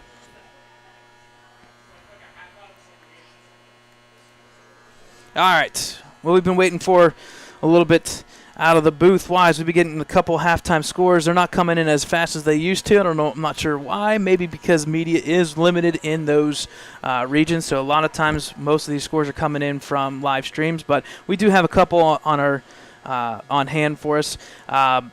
Looking in our conference, Beaver Falls and Riverside. Right now, Beaver Falls is just cruising. We said that they came in as probably the favorites, if not the favorites in most people's books, not only to win the conference, but even 2A, coming down from 3A. They are at halftime in that one. Beaver Falls up on Riverside 33-7. Laurel at halftime is having a go with it with Neshannock. That's kind of a nice rival there. It's Laurel at halftime 7-0. Blackhawk is up 16-0 on Beaver, and this is a big one. I just went and wrote this down, and it changed within a matter of 2.5 minutes. Newcastle had two late scores right before halftime. It is 20-20, Aliquippa and Newcastle right at halftime. No kidding. I would say if you want to catch the end of a real good one, I'm not sure if they're live streaming it or if they're on radio, but that was HSN covering Aliquippa this year. I'm not 100% sure. I've read that. I'm not sure. Yeah, Trib covers. They're covering 30 games tonight, and I think they're covering at least 6 tomorrow or 5 tomorrow. So they tend to go to the teams that travel and travel well. But that's a big one. So like I said, I had it written down as Aliquippa 20-7, and within a matter of 2.5 minutes, it changed to 20-20 right before halftime. We've seen Aliquippa score 30 points in a minute and a half before, right. too. So let's see what happens with that. Because Aliquippa, they actually, with the new alignment last year, just moved up. I mean, they actually bumped up to 4A. Well, yeah, and it's a unfortunate series of events for them, but because they were playing 3A, and with the Which different rules, anyway. Right, and different rules here and there, with transfers and whatnot, sure enough, with all the success you've had, they have to go and play up, and it's not voluntary. They're forced up. Yes, exactly. And they went and appealed it, and unfortunately didn't win. So they are truly playing 4A ball. Technically, as weird as it sounds, they are technically a natural 2A team, but they're playing two classifications up. Correct me if I'm wrong, Brad, but they voluntarily moved up to 3A for the last how many years? Right. And then they find themselves going up, being made to go up into 4A. And there's been several schools all across the state. I think Wilmington, up to the north of us here, they appealed and won and did not have to play up. Correct. So every 2 years there's an alignment with the schools that the PIAA, WPIAL do for that. We're just showing about 3 minutes. The clock hasn't started yet. Left to go in this until the start of the third quarter.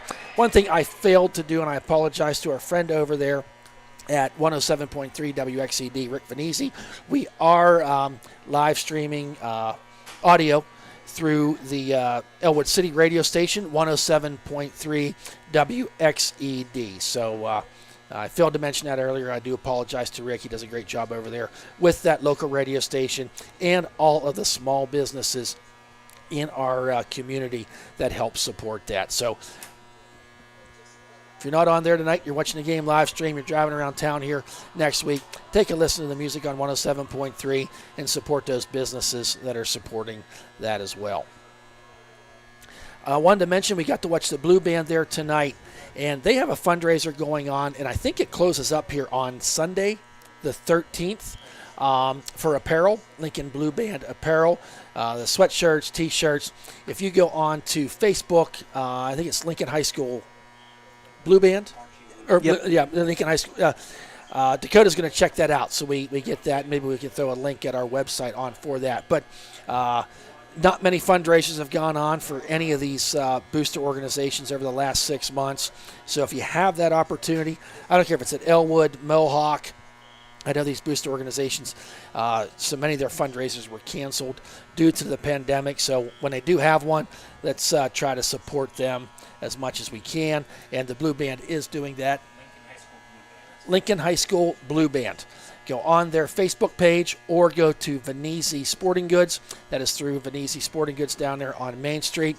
Get yourself some. And Venezi's has nice stuff. It's not them cheap sweatshirts. You know, these were, you know, like cough funny and they rip. They do a great job down there supporting all the local sports and they choir support and us. Everything. They do support us. Right now we're sitting here with Ellwood City sports shirts. The shirts we're wearing tonight. So big shout out to Venezi Sporting Goods. Vanessa down there does a great job. Her brother is Luca Bodai, who we're finding on the Youngstown State squad.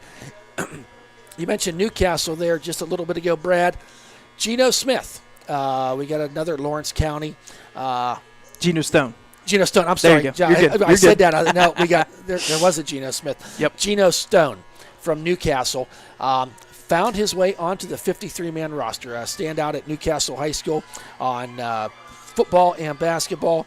Went on to play at Iowa. Came out a year early, and he will be on the sidelines Sunday with the Baltimore Ravens. So congratulations to them. We always like to see local people, local athletes go on to the next level and even further.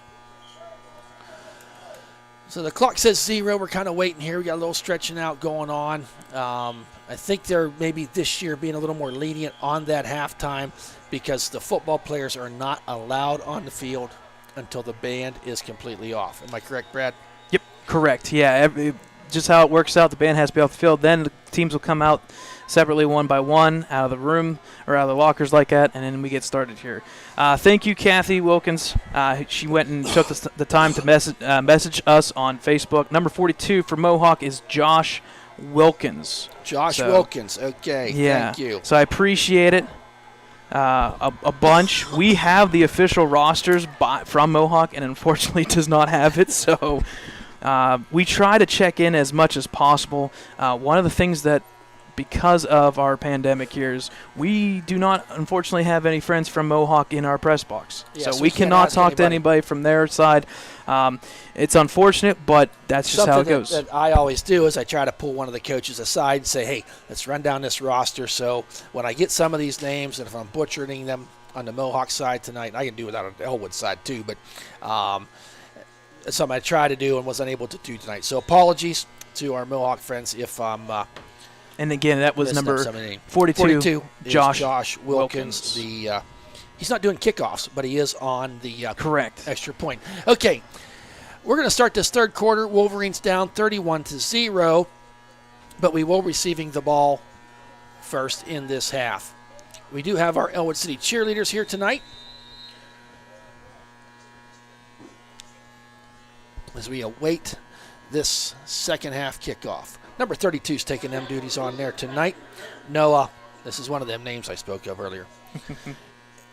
High end over end kick taken there by Ashton at the 10-yard line.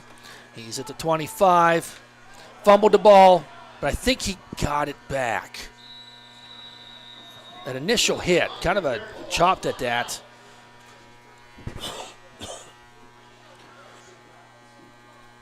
So the ball's at the 25-yard line. Oh, it's Mohawk ball. Ugh.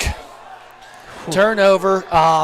Ashton, I really thought when the would-be tackler hit him from that side That the ball bounced up, back up into Ashton Wilson's midsection, but the men in the stripes say it was recovered. There's a mayhem there in the pile with a lot of white shirts.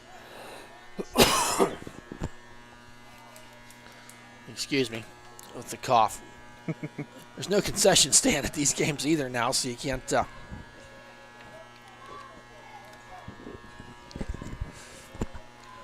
So, Mohawk takes the ball with wonderful field position at the 25-yard line. Voss in a shotgun. Hand off to number 20. Weaves his way through. Credit Cameron Reynolds, 53, on the initial stop of Brian Klein. Picked up positive yardage on the play. Going to give him about 5 yards. Ball down to the 20-yard line. Going to bring up a second down and 20. I want to announce again, the pandemic, it's hard to really watch the game in a lot of places, but over at Doggone Bar and Eatery, they are showing the game tonight. They show the junior high games there as well, something good to know. If you're another business and you're showing the games or a restaurant or eatery, we want to promote them as much as we can. Let us know, and we'll get it out there. Voss back to pass, was in a shotgun. Going to run this time. Cheeks over to the right, got a man wide open down there to number 15. That is a 20-yard touchdown pass to Mark Conti. Voss to Conti. And I got to say it, Brad, mercy, mercy, me. Mercy roll into effect 37-0 by the Mohawk Warriors. 11:05. 25-yard scoring drive there. Just 2 plays. Took 55 seconds off the clock. The score is 37-0. That kick is up and good by Josh Wilkins, number 42. Got it that time. So, I heard a little emphasis on that one. well, the kid's been busy. They've scored like 6 times, busy. So you got to give him credit. So, all right, folks. That will be mercy roll into effect now. We are at 38-0. And, Brad, I'm just going to say it, I'm kind of shocked. We watched this team play Union in a scrimmage game last week. And yeah, Union is a 1A, but we're comparable. Right. And they got some athletes on that team. They got a kid there going to Louisville. So they had a kid from Louisville, a Pac-10 player next year. And that's right, Pac-10? You're busy. ACC. I'm sorry, ACC. Wrong coast. The wrong coast. Nonetheless, we looked really good against Union. And then we come here tonight, and there's a kind of a squib kick bouncer taken by Spatafora. Up, man. Hit there at the 37-yard line. Return of about 7 yards for Anthony Spatafora. So that brings the Wolverines offense out on the field.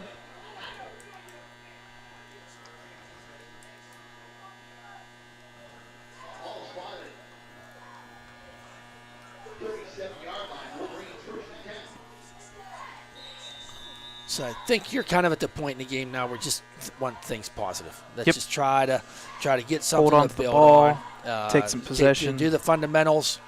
Gibbons handoff there to Tyler Powell. Pushing that way forward over that left side. Picking up a 5 yards. We'll see the spot. Yeah. Give him 6 on that play. Going to bring up a second down and 4. Charlie Schillingberg once again in there. He is making He's making a lot of tackles. Himself. I mean, you're keeping track of tackles. I am. And at the end of the game, we'll have his at the post-game show, folks. Stick around. We'll give you the stats, some views, and go from there. So, brings up a second down and 4. That's a timeout for the Wolverines. We're going to take a timeout, too. We'll be right back.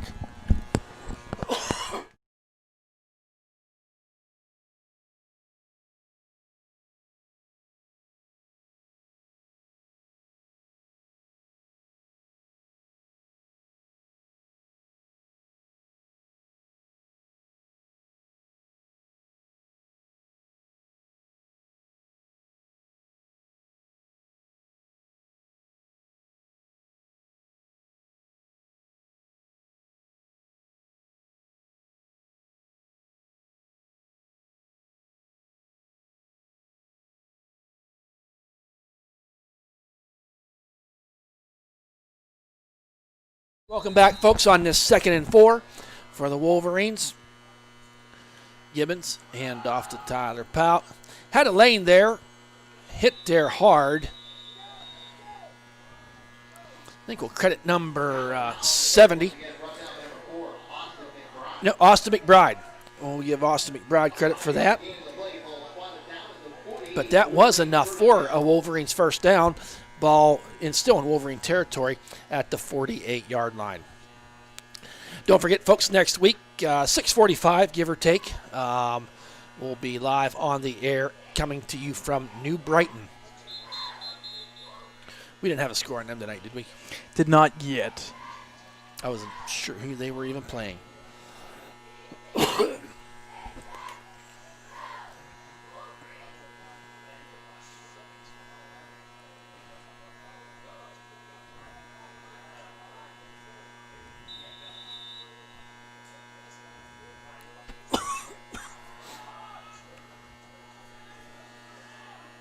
Handoff from Gibbons right off to sorry. Tyler Powell again, right up the middle. No, you're good. Gets over the 50, down to the 45. Nice run there. Yeah, nice run there by Tyler Powell. Corey Brown, credit him with the tackle.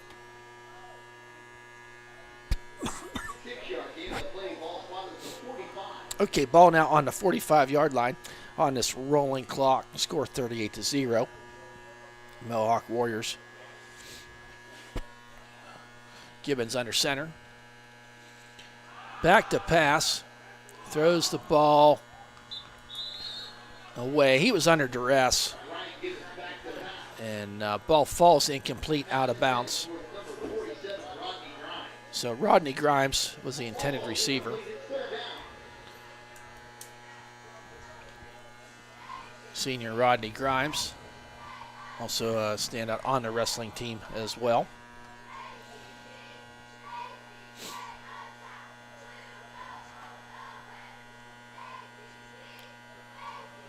So going to bring up a 3rd and 3. Ball in Warrior territory at the 45-yard line. Gibbons, quick pass out there to Spatafort. Oh, ball falls incomplete.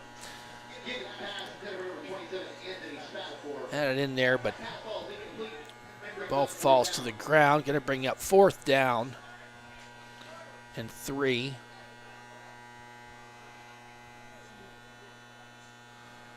So ball on a 45-yard line. You're down 38-0. You go for it. Yeah, I think we're going for it here. Yeah.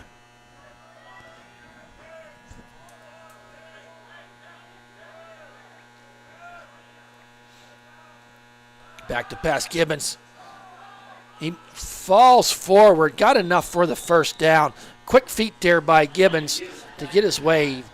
Would-be tackler came off the edge, and Gibbons just stepped himself away from it and was able to fall his way forward down to the 41-yard line.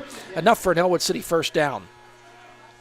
So 1st and 10, new set of downs here for our Wolverines.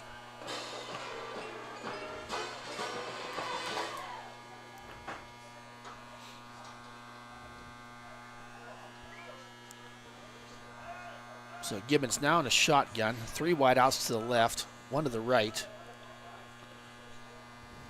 Flag on the play. Spatafort around that left side. Taken down there nicely by number 4, Austin McBride. Speedy is McBride. 6'2", 195 pounds. Spatafort on the run on that play.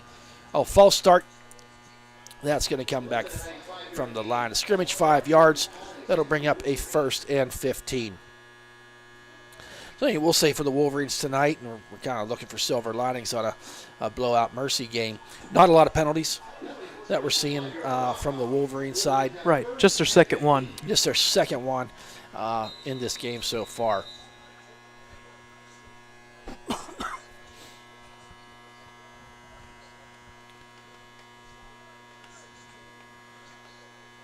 Stifler out over the ball. Also out there is Caleb Heitzenrader on that line. Cameron Reynolds we'll see out there. And Big Ben Bobbert. Sending Spatafort in motion. Hand off to him this time around that left side. Turning them legs. Picks up about 3 yards. Just never really got a lane developed there that time, did Spadafora. I think we're going to talk about this Mohawk defense, Brad. They seem to be filling them gaps. They're staying home where they need to be on some of these end arounds. We've seen some of them, Ashton Wilson, run with some success, but just not enough of them to be able to get it done. Right. A pretty good disciplined defense, I guess, is what I'm trying to say. Yeah, and they haven't been consistent And they are enough. big up front. They got some meat up front. Right, and they haven't been consistent enough in the passing game to kind of get them off that Quick running pass game. out there to Ashton. Hit there initially by number 11, Ethan Fritzley. A nice takedown there by Ethan Fritzley on Wilson.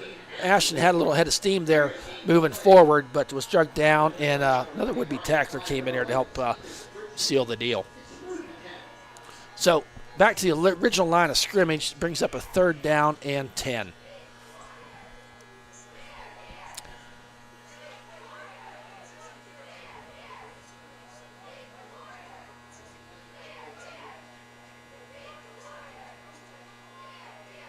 Shotgun is Gibbons. Back to pass, looking down the field. Got a little bit of time. Throws the ball down. That ball's intercepted again by number 3. Makes the man miss. He's 45, 25-20.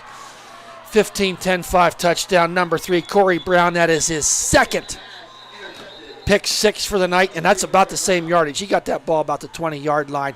Flag back there that I saw. Flag on the play. Let's wait to see what that is. As it stands now, what are you calling that, about an 80-yard return? Is it about the 20-yard line? Pretty darn close. I'll find out here on the replay. Watch for that. I'll check that out. Gibbons was back there passing. Had some time. Flushed out of the pocket to the right. Threw it down there. Yep, about the 25-yard line it was taken. But they are walking back this way. So I have a feeling it's going to be after the interception. Maybe an illegal block in the back. Yeah, on that return. A cut block. Here comes the referee. Yeah, so it's after the holding call after the interception. So that takes the touchdown away, but at the same time, Mohawk gets the ball on their third turnover? Yep. So 1st and 10. That's a 10-yard spot 4 foul. actually. That's the second one. Fourth, second half. fourth one. Yeah, I was thinking fourth that. One. So that brings Warriors ball at the 30-yard line.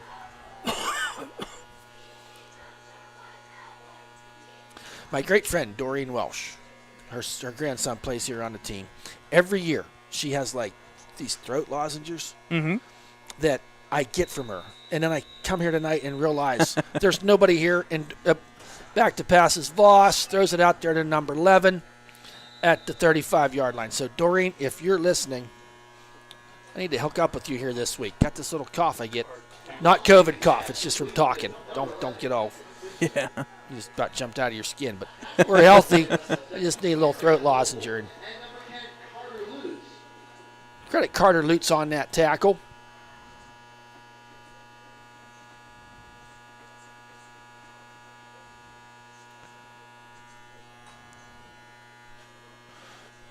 When you're down 38-0, you start talking about throat lozenges. I'm sorry.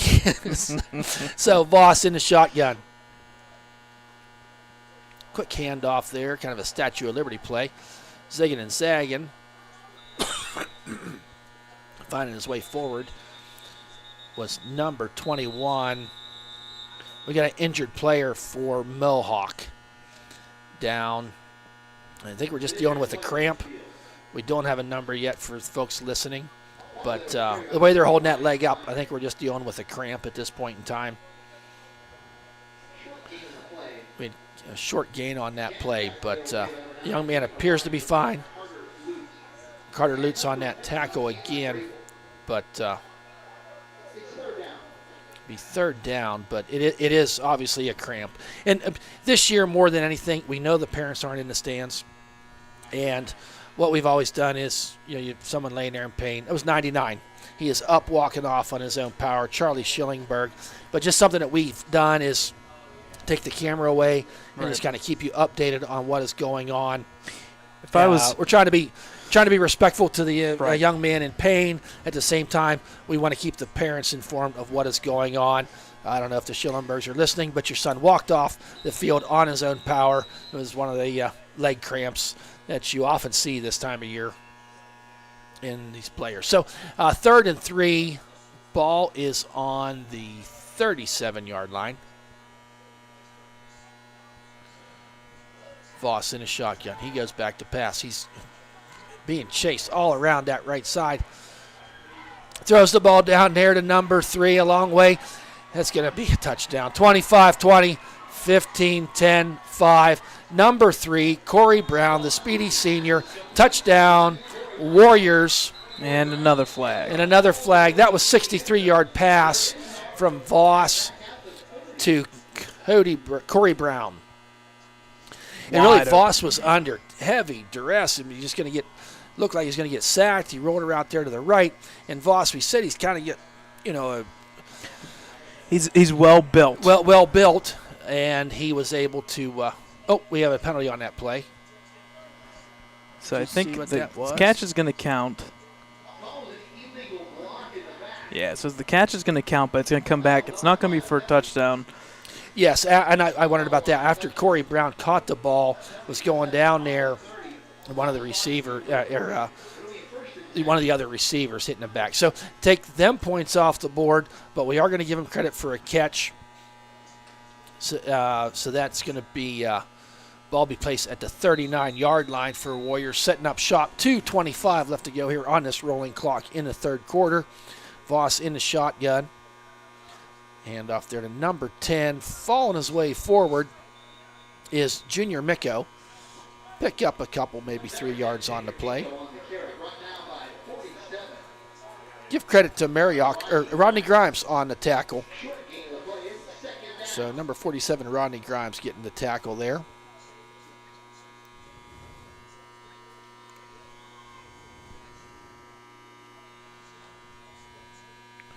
So bring up a 2nd down and 9, ball on a 38-yard line.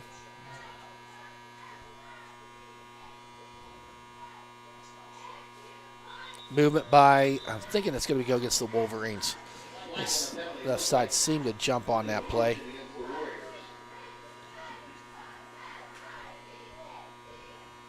No, it was, I beg your pardon, that was the Warriors that somebody flinched up there a little bit quick. Made the Ellwood City Wolverines move. So 5-yard mark off brings it to 2nd and 14. Minute and a half left to go here in this third quarter.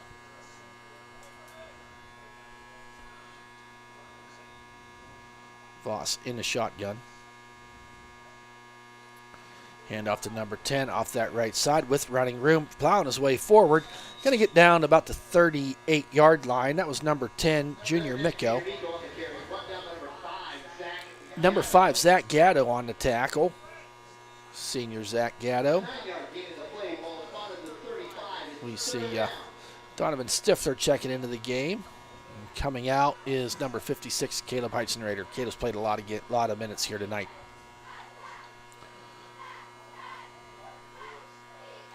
Also out there on that line right now, number 50, senior Andy Vrabel. As I said, Donovan Stifler. Okay, 3rd and 5. Hand off there to number 10, full head of steam forward. Plowing his way. Going to depend upon the spot. I think the way the far judge is walking in, I think we're going to have enough for that first down. Initial burst there by Junior Micko. Number 9, Peyton O'Brien on the stop. Looks And like they're going to say he's just short. Nope, they waved him on. They did give it to him. 1 for 1 on the season. So first down. Oh, there we are. We are at the end of the third quarter. Fast moving clock here. It is 38-0 Mohawk Warriors. We'll be right back.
Back. Welcome back, folks, as we start this fourth quarter. Oh, there was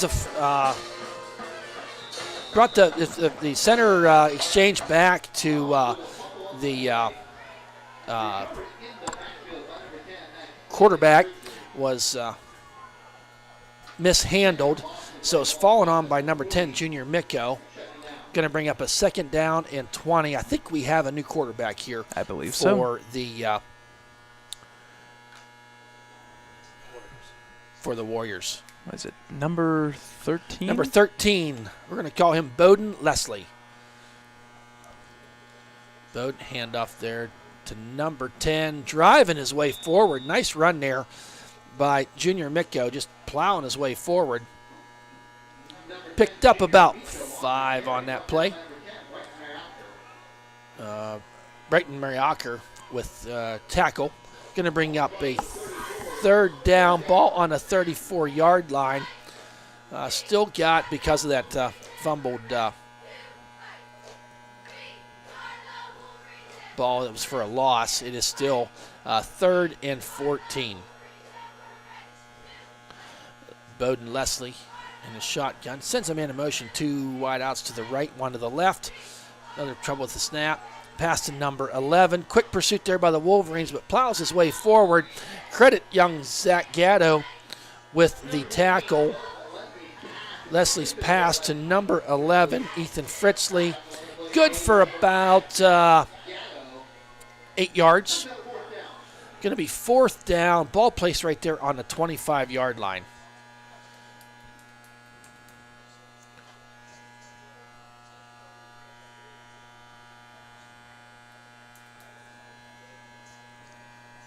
So a 4th and 6 on this rolling clock. Because of the mercy rule, we got 8 seconds on the play clock. We did get a score update between New Brighton and Freedom. New Brighton is up 17-6 on Freedom. Okay, we have a timeout by the Warriors, and that was just a play clock situation. I think we're finding that the Warriors now, we're bringing a lot of them subs coming into the game. And they played, you got to give that first string a lot of credit. They were efficient on running the ball and even more efficient on passing the ball. So coming up this week, as I said, keep an eye at the ecwolverines.com as well as the YouTube. If you subscribe to the Ellwood City, help me out here, Brad, a second. If you go to YouTube.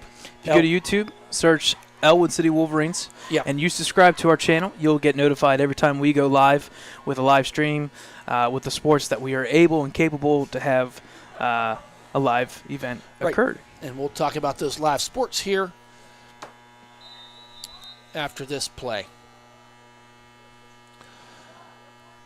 Man in motion for the Warriors. Settles in there on this 4th and 6.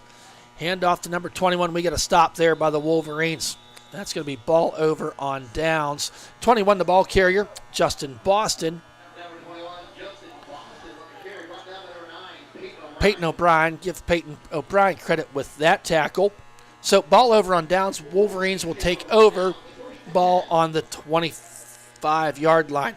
But the live events you'll be covering, Brad, you're getting out there to see some tennis. Volleyball will be starting up. Yep. The indoor sports are a little bit complicated for us to get out there. We just know that we are doing everything we can, and our athletic director is doing everything we can to get in there for a live feed. Right. And this but they're hard on that 25 number. Right. And when you think about how many girls are on 2 volleyball teams, coaches and referees, that's just going to be really hard to do, but we're going to find a way to get a camera in there so you can be able to view the volleyball team via the live feed. Same with junior high girls basketball going on right now. Cross country, I am not chasing after a 17-year-old kid. And I still don't have a golf cart, unless somebody wants to volunteer. And Brad does not have a golf cart to chase after him to give a live feed of that. But we do have a direct line with the coaches, and they keep us informed. And we'll do some probably interviews throughout the season, maybe with some of the players. Interviews are even tough with the whole COVID, stay away from And the unfortunate thing about the indoor stuff is that came officially from Whitfields. They're only allowing one cameraman. In this case, one cameraman / streamer / commentator / everything. So the indoor is going to be really tough. We're hoping that we're going to keep you updated on everything that we can. But let's just put it to you this way: we're not able to do as much as we would like to do. Correct. I should say Brad. He gets to all those things. We do have other jobs, so that comes into play as well. All right, new quarterback in there, Ashton Wilson. Playing quarterback. Handoff there to number 24. He broke through. He's at the 45-50. 40 tackled from behind. Kendall Koppus. Kendall Koppus, the freshman, speedy feet. We saw that last week. He went from the 25 to the 35. Almost a 40-yard gain. 40-yard run. So brought down from behind. But a big first down, biggest play of the night here for the Wolverines. Little spark here. They're getting beat 38-0. Okay, Ashton Wilson under center. I formation. There's a handoff. I think that was Koppus again.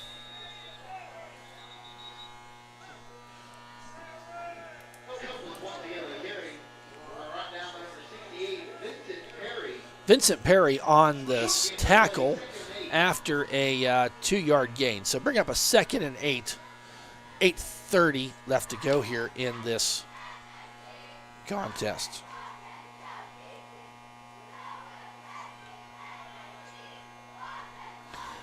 I just got a text that New Brighton game's not in the second half yet. Whew. So Wilson under center. Goes back. Hands off for number 24, Koppus. Not much on that play.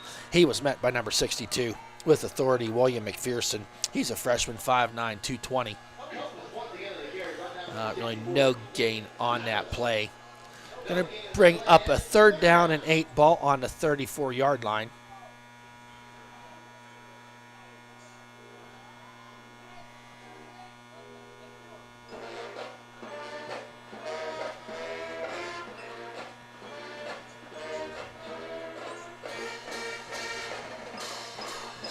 I think Joe Begley's in there at center now, number 52. I think I just caught that as they were going up to the line. Wilson. There's a handoff to Koppus. And brought down there by number 7, rolling his way forward. I think he's going to be a little short of the first down. That was Lucas Kreis with the tackle.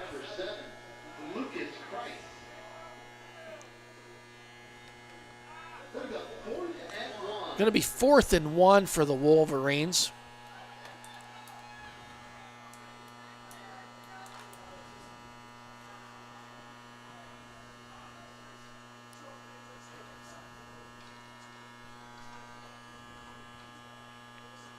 It's 4th and 1. There's a handoff, and I think Koppus was brought down, hit behind the line of scrimmage. No gain on the play. That's going to be a turnover on downs. Another 4th down conversion converted by our Wolverines. So 6:43 left to go here.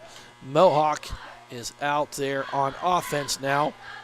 Leading that charge is junior quarterback Bowden Leslie. And hey, that John Voss, I don't know if I mentioned it, he's just a junior as well. Cool. So the starting quarterback. So you got some depth there then. Yeah, going to be, you have your backup's a junior. You got a junior that's had a pretty good starting on this game.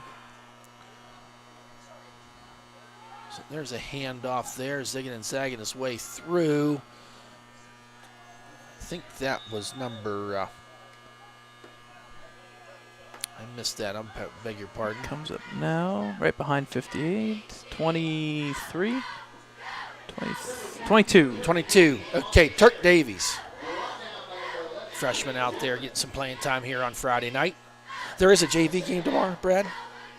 There is not. Unfortunately, the JV game at Mohawk was canceled. I'm not sure if Mohawk has a JV team. I'm not 100% sure. All right, no, I just was checking to be sure. So, guys getting some playing time here tonight. So, Leslie in the backfield handoff there to that number 22 again around that left side. Makes a few man miss. Got a blocker down there. Taken down. Getting tackled there at the 48-yard line was Turk Davies. A pickup of about 13 yards on the play.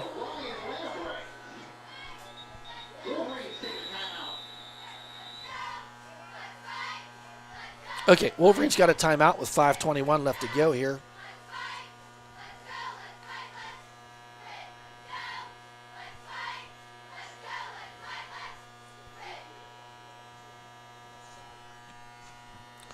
So at this timeout, game winding down here, 5:21 left to go in the contest. Obviously a very disappointing night for the Wolverines. You had the turnover issue, gave up some big plays, and didn't have many big plays on the offensive side.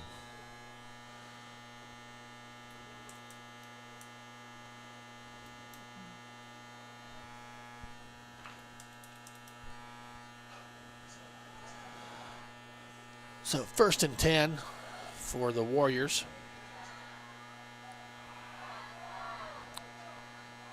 That's the handoff there to number 22. Weaves his way through the 22. He's at the 40, down to the 35, 30, 25, 20, 15. Taken out of bounds down there, probably around the 12-yard line. So about a 35-yard run there for number 22, freshman Turk Davies. So taken out of bounds there by... Yes, Zachary Wiley was there to push him out of bounds, as well as Caden McClymans. So ball now on the 11-yard line. 4:24 left to go.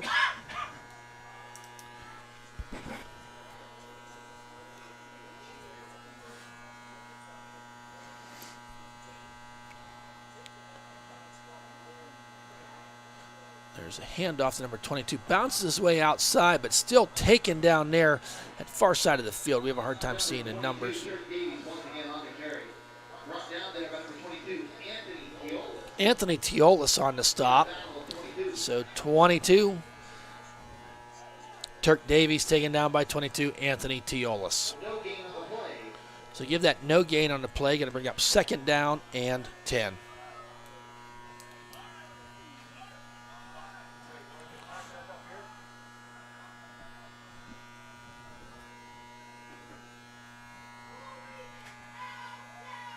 Bowden Leslie in the shotgun this time. Handoff there to number 21 around that right side and into the end zone for the Mohawk Warriors touchdown. Number 21, Justin Boston on the 11-yard end around run, bringing our score to 44-0. Mohawk Warriors with 3:16 left to go in the contest.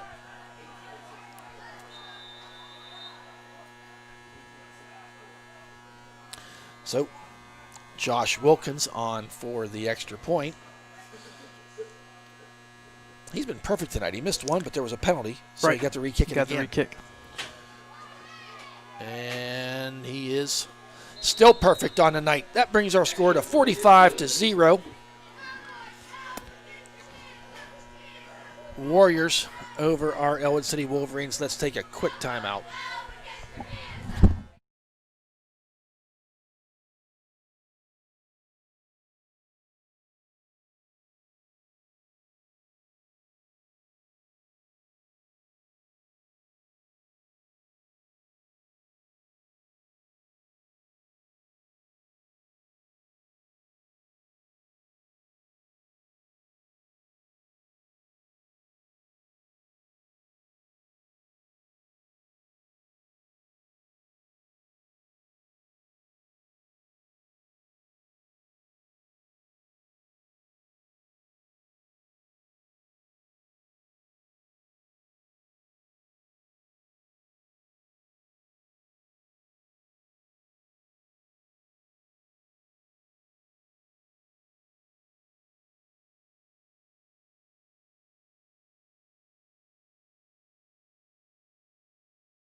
Welcome back, folks. Winding up this game here.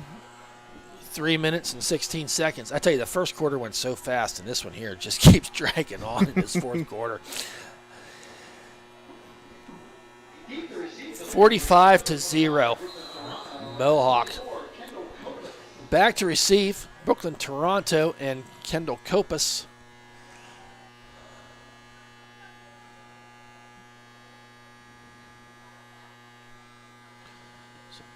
Squib kind of kick taken up by one of the up men, number 50. I think that's Vrabel. He hurdles one guy. He's on a roll. He's at the 50 down to the 45. How about that? Senior Andy Vrabel picks the ball up in stride, rolls his way forward for about a 25-yard return. Good for Andy. And down 45-0, buddy. Make it happen, and he did. Good for him. I don't know if I've ever seen anybody hurdle that way. Yeah. That was pretty cool. I like that.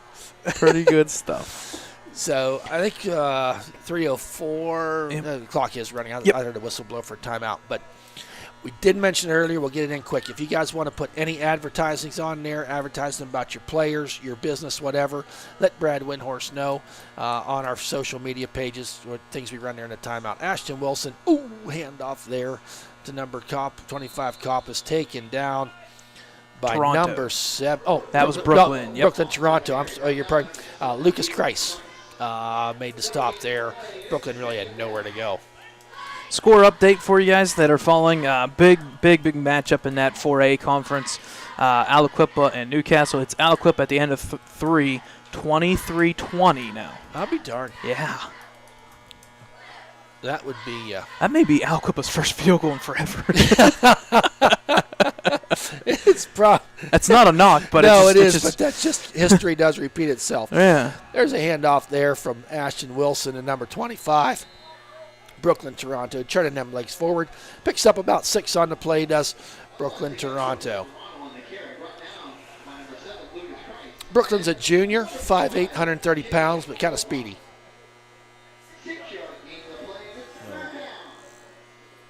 Minute 45 left to go here on this winding clock.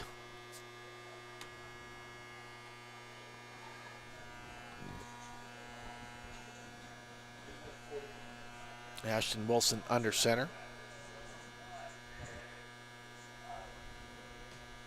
There's a handoff to number 25. Brooklyn, Toronto once again. Hard yards up there. Tackled there by number 54, Gavin Harris. Freshman is Gavin. 5'9", 240. Stocky.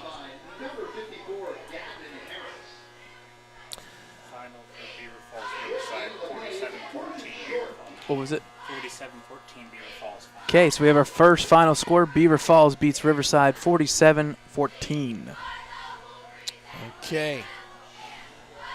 Ashton handoff there to Brooklyn, Toronto. Turning them legs forward.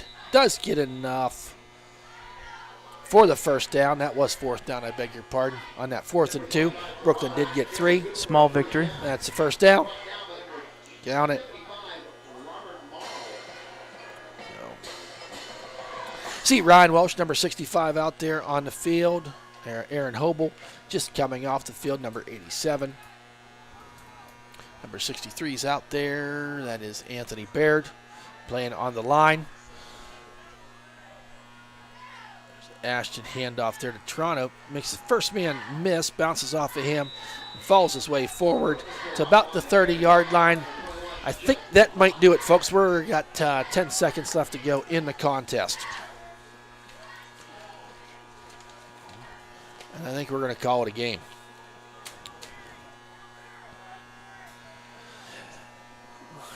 See 3 zeros on the board, end of that 4th quarter. Congratulations to the Mohawk Warriors for coming in here to Ellwood City, putting a thumping on us tonight. 45-0 in favor of those Mohawk Warriors. I don't know if we can even, they allowed to do handshakes anymore. I think they're just meeting out in the middle I believe of the they field. do not. I think they're going to come right to the middle and then salute with the helmets and give a little wave and then move out. So good luck to the Mohawk Warriors the rest of the way throughout this season. I think Coach Lamenza and the coaching staff will have lots to talk about at tomorrow's practice. So we do thank you for listening to the broadcast tonight. We're going to have a few updated stats here before you go. We will do what we normally do, and that's we'll take a little bit of break here. So if you stick with us, please do so. We'll give you the final stats from tonight's game between Mohawk and Ellwood, and then we'll give a couple out-of-town scores. But, yeah, there's your final score, 45-0 Warriors. We'll come back. We'll take a little bit of a break here. Yep, not much. So and then just compile some numbers. We'll give you some good stuff. to go. All right, be right back.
All right, welcome back, folks. It's a final score from Helling Stadium.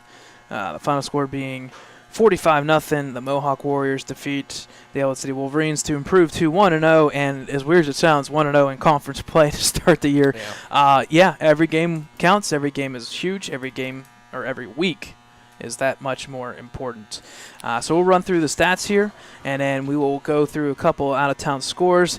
The out-of-town scores will be updated. We'll update all that information with our blog post on Saturdays at www.ecwolverines.com. I will have all the stats from this game, some photos, some stuff from here and there. We'll have the stream up so you can watch the replay.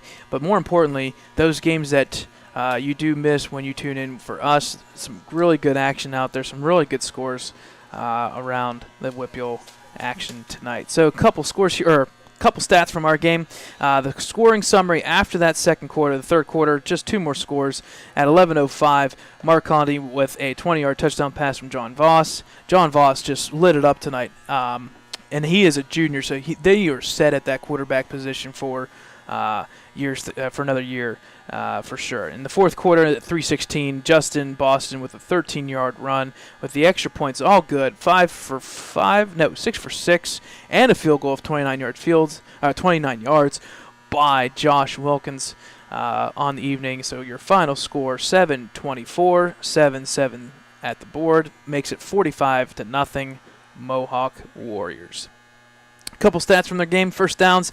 Both teams actually were able to get first downs, move the ball fairly well. The running game for Ellwood was what they leaned on. Mohawk had the good running game as well, but the big difference is even though the first downs were 11-9 Mohawk, Mohawk's passing game, just the big plays for big scores. And we talked about the unforced errors, a couple big scores there.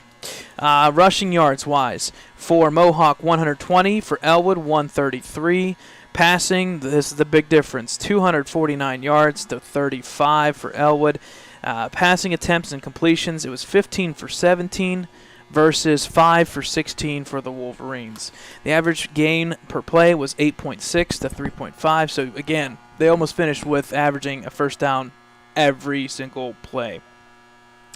The penalty yards, Mohawk was 4 for 25. If you want to talk about something that maybe you want to work on, 3 of those 4 penalties were on interception returns or big plays that got called back. So maybe work on a little bit of discipline issues there. But other than that, not much for Mohawk to change on that end. Wolverines only had 2 penalties for 10 yards. And then the last stat here, and the most important one, turnovers. 4 for Ellwood, only 1 for Mohawk.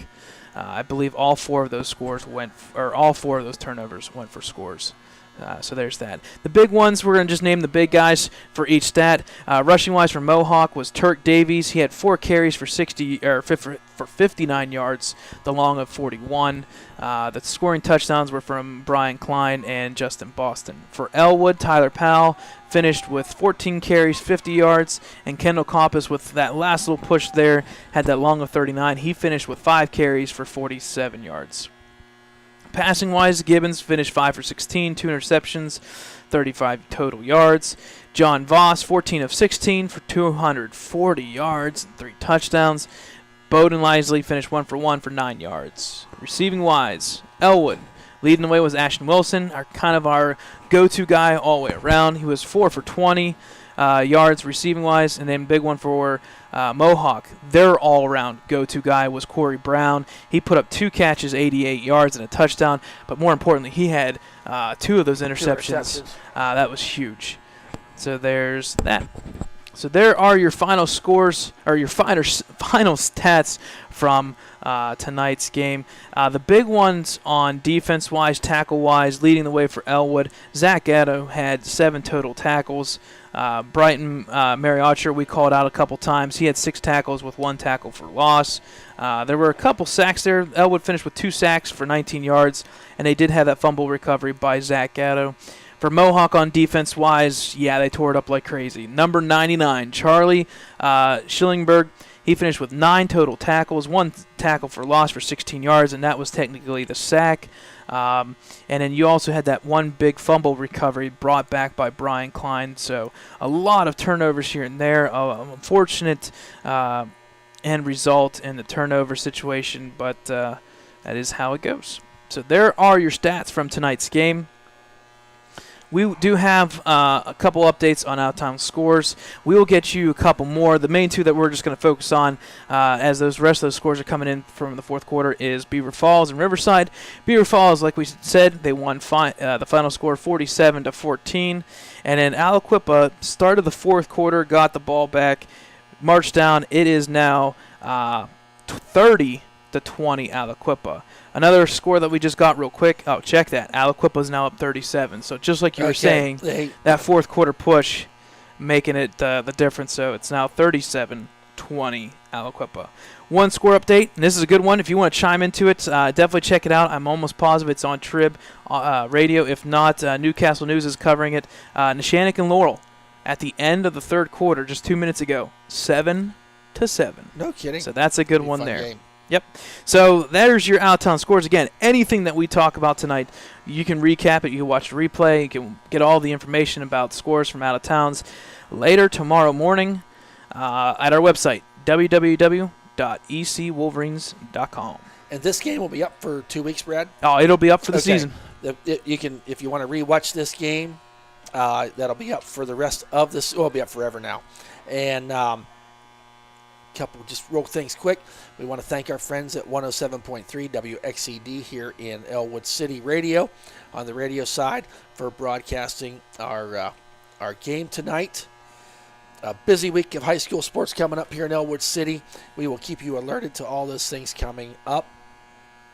Brad, anything else that you come to mind? I think that should be it. We do thank our Mohawk Warrior listeners this evening. I'm not sure what they did for a stream, but our goal here is pretty simple, giving an avenue out there for both teams, fans, parents, what have you, an opportunity to watch their friends, their sons play the game. Thank the Ellwood City Band for being here tonight. Of course, our Ellwood City cheerleaders.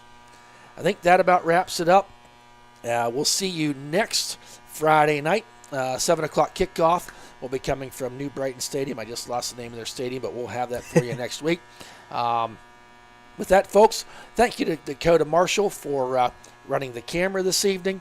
Of course, Brad Windhorst alongside myself here, Thad Sturgeon. We hope you've enjoyed the broadcast as much as we've enjoyed presenting it to you.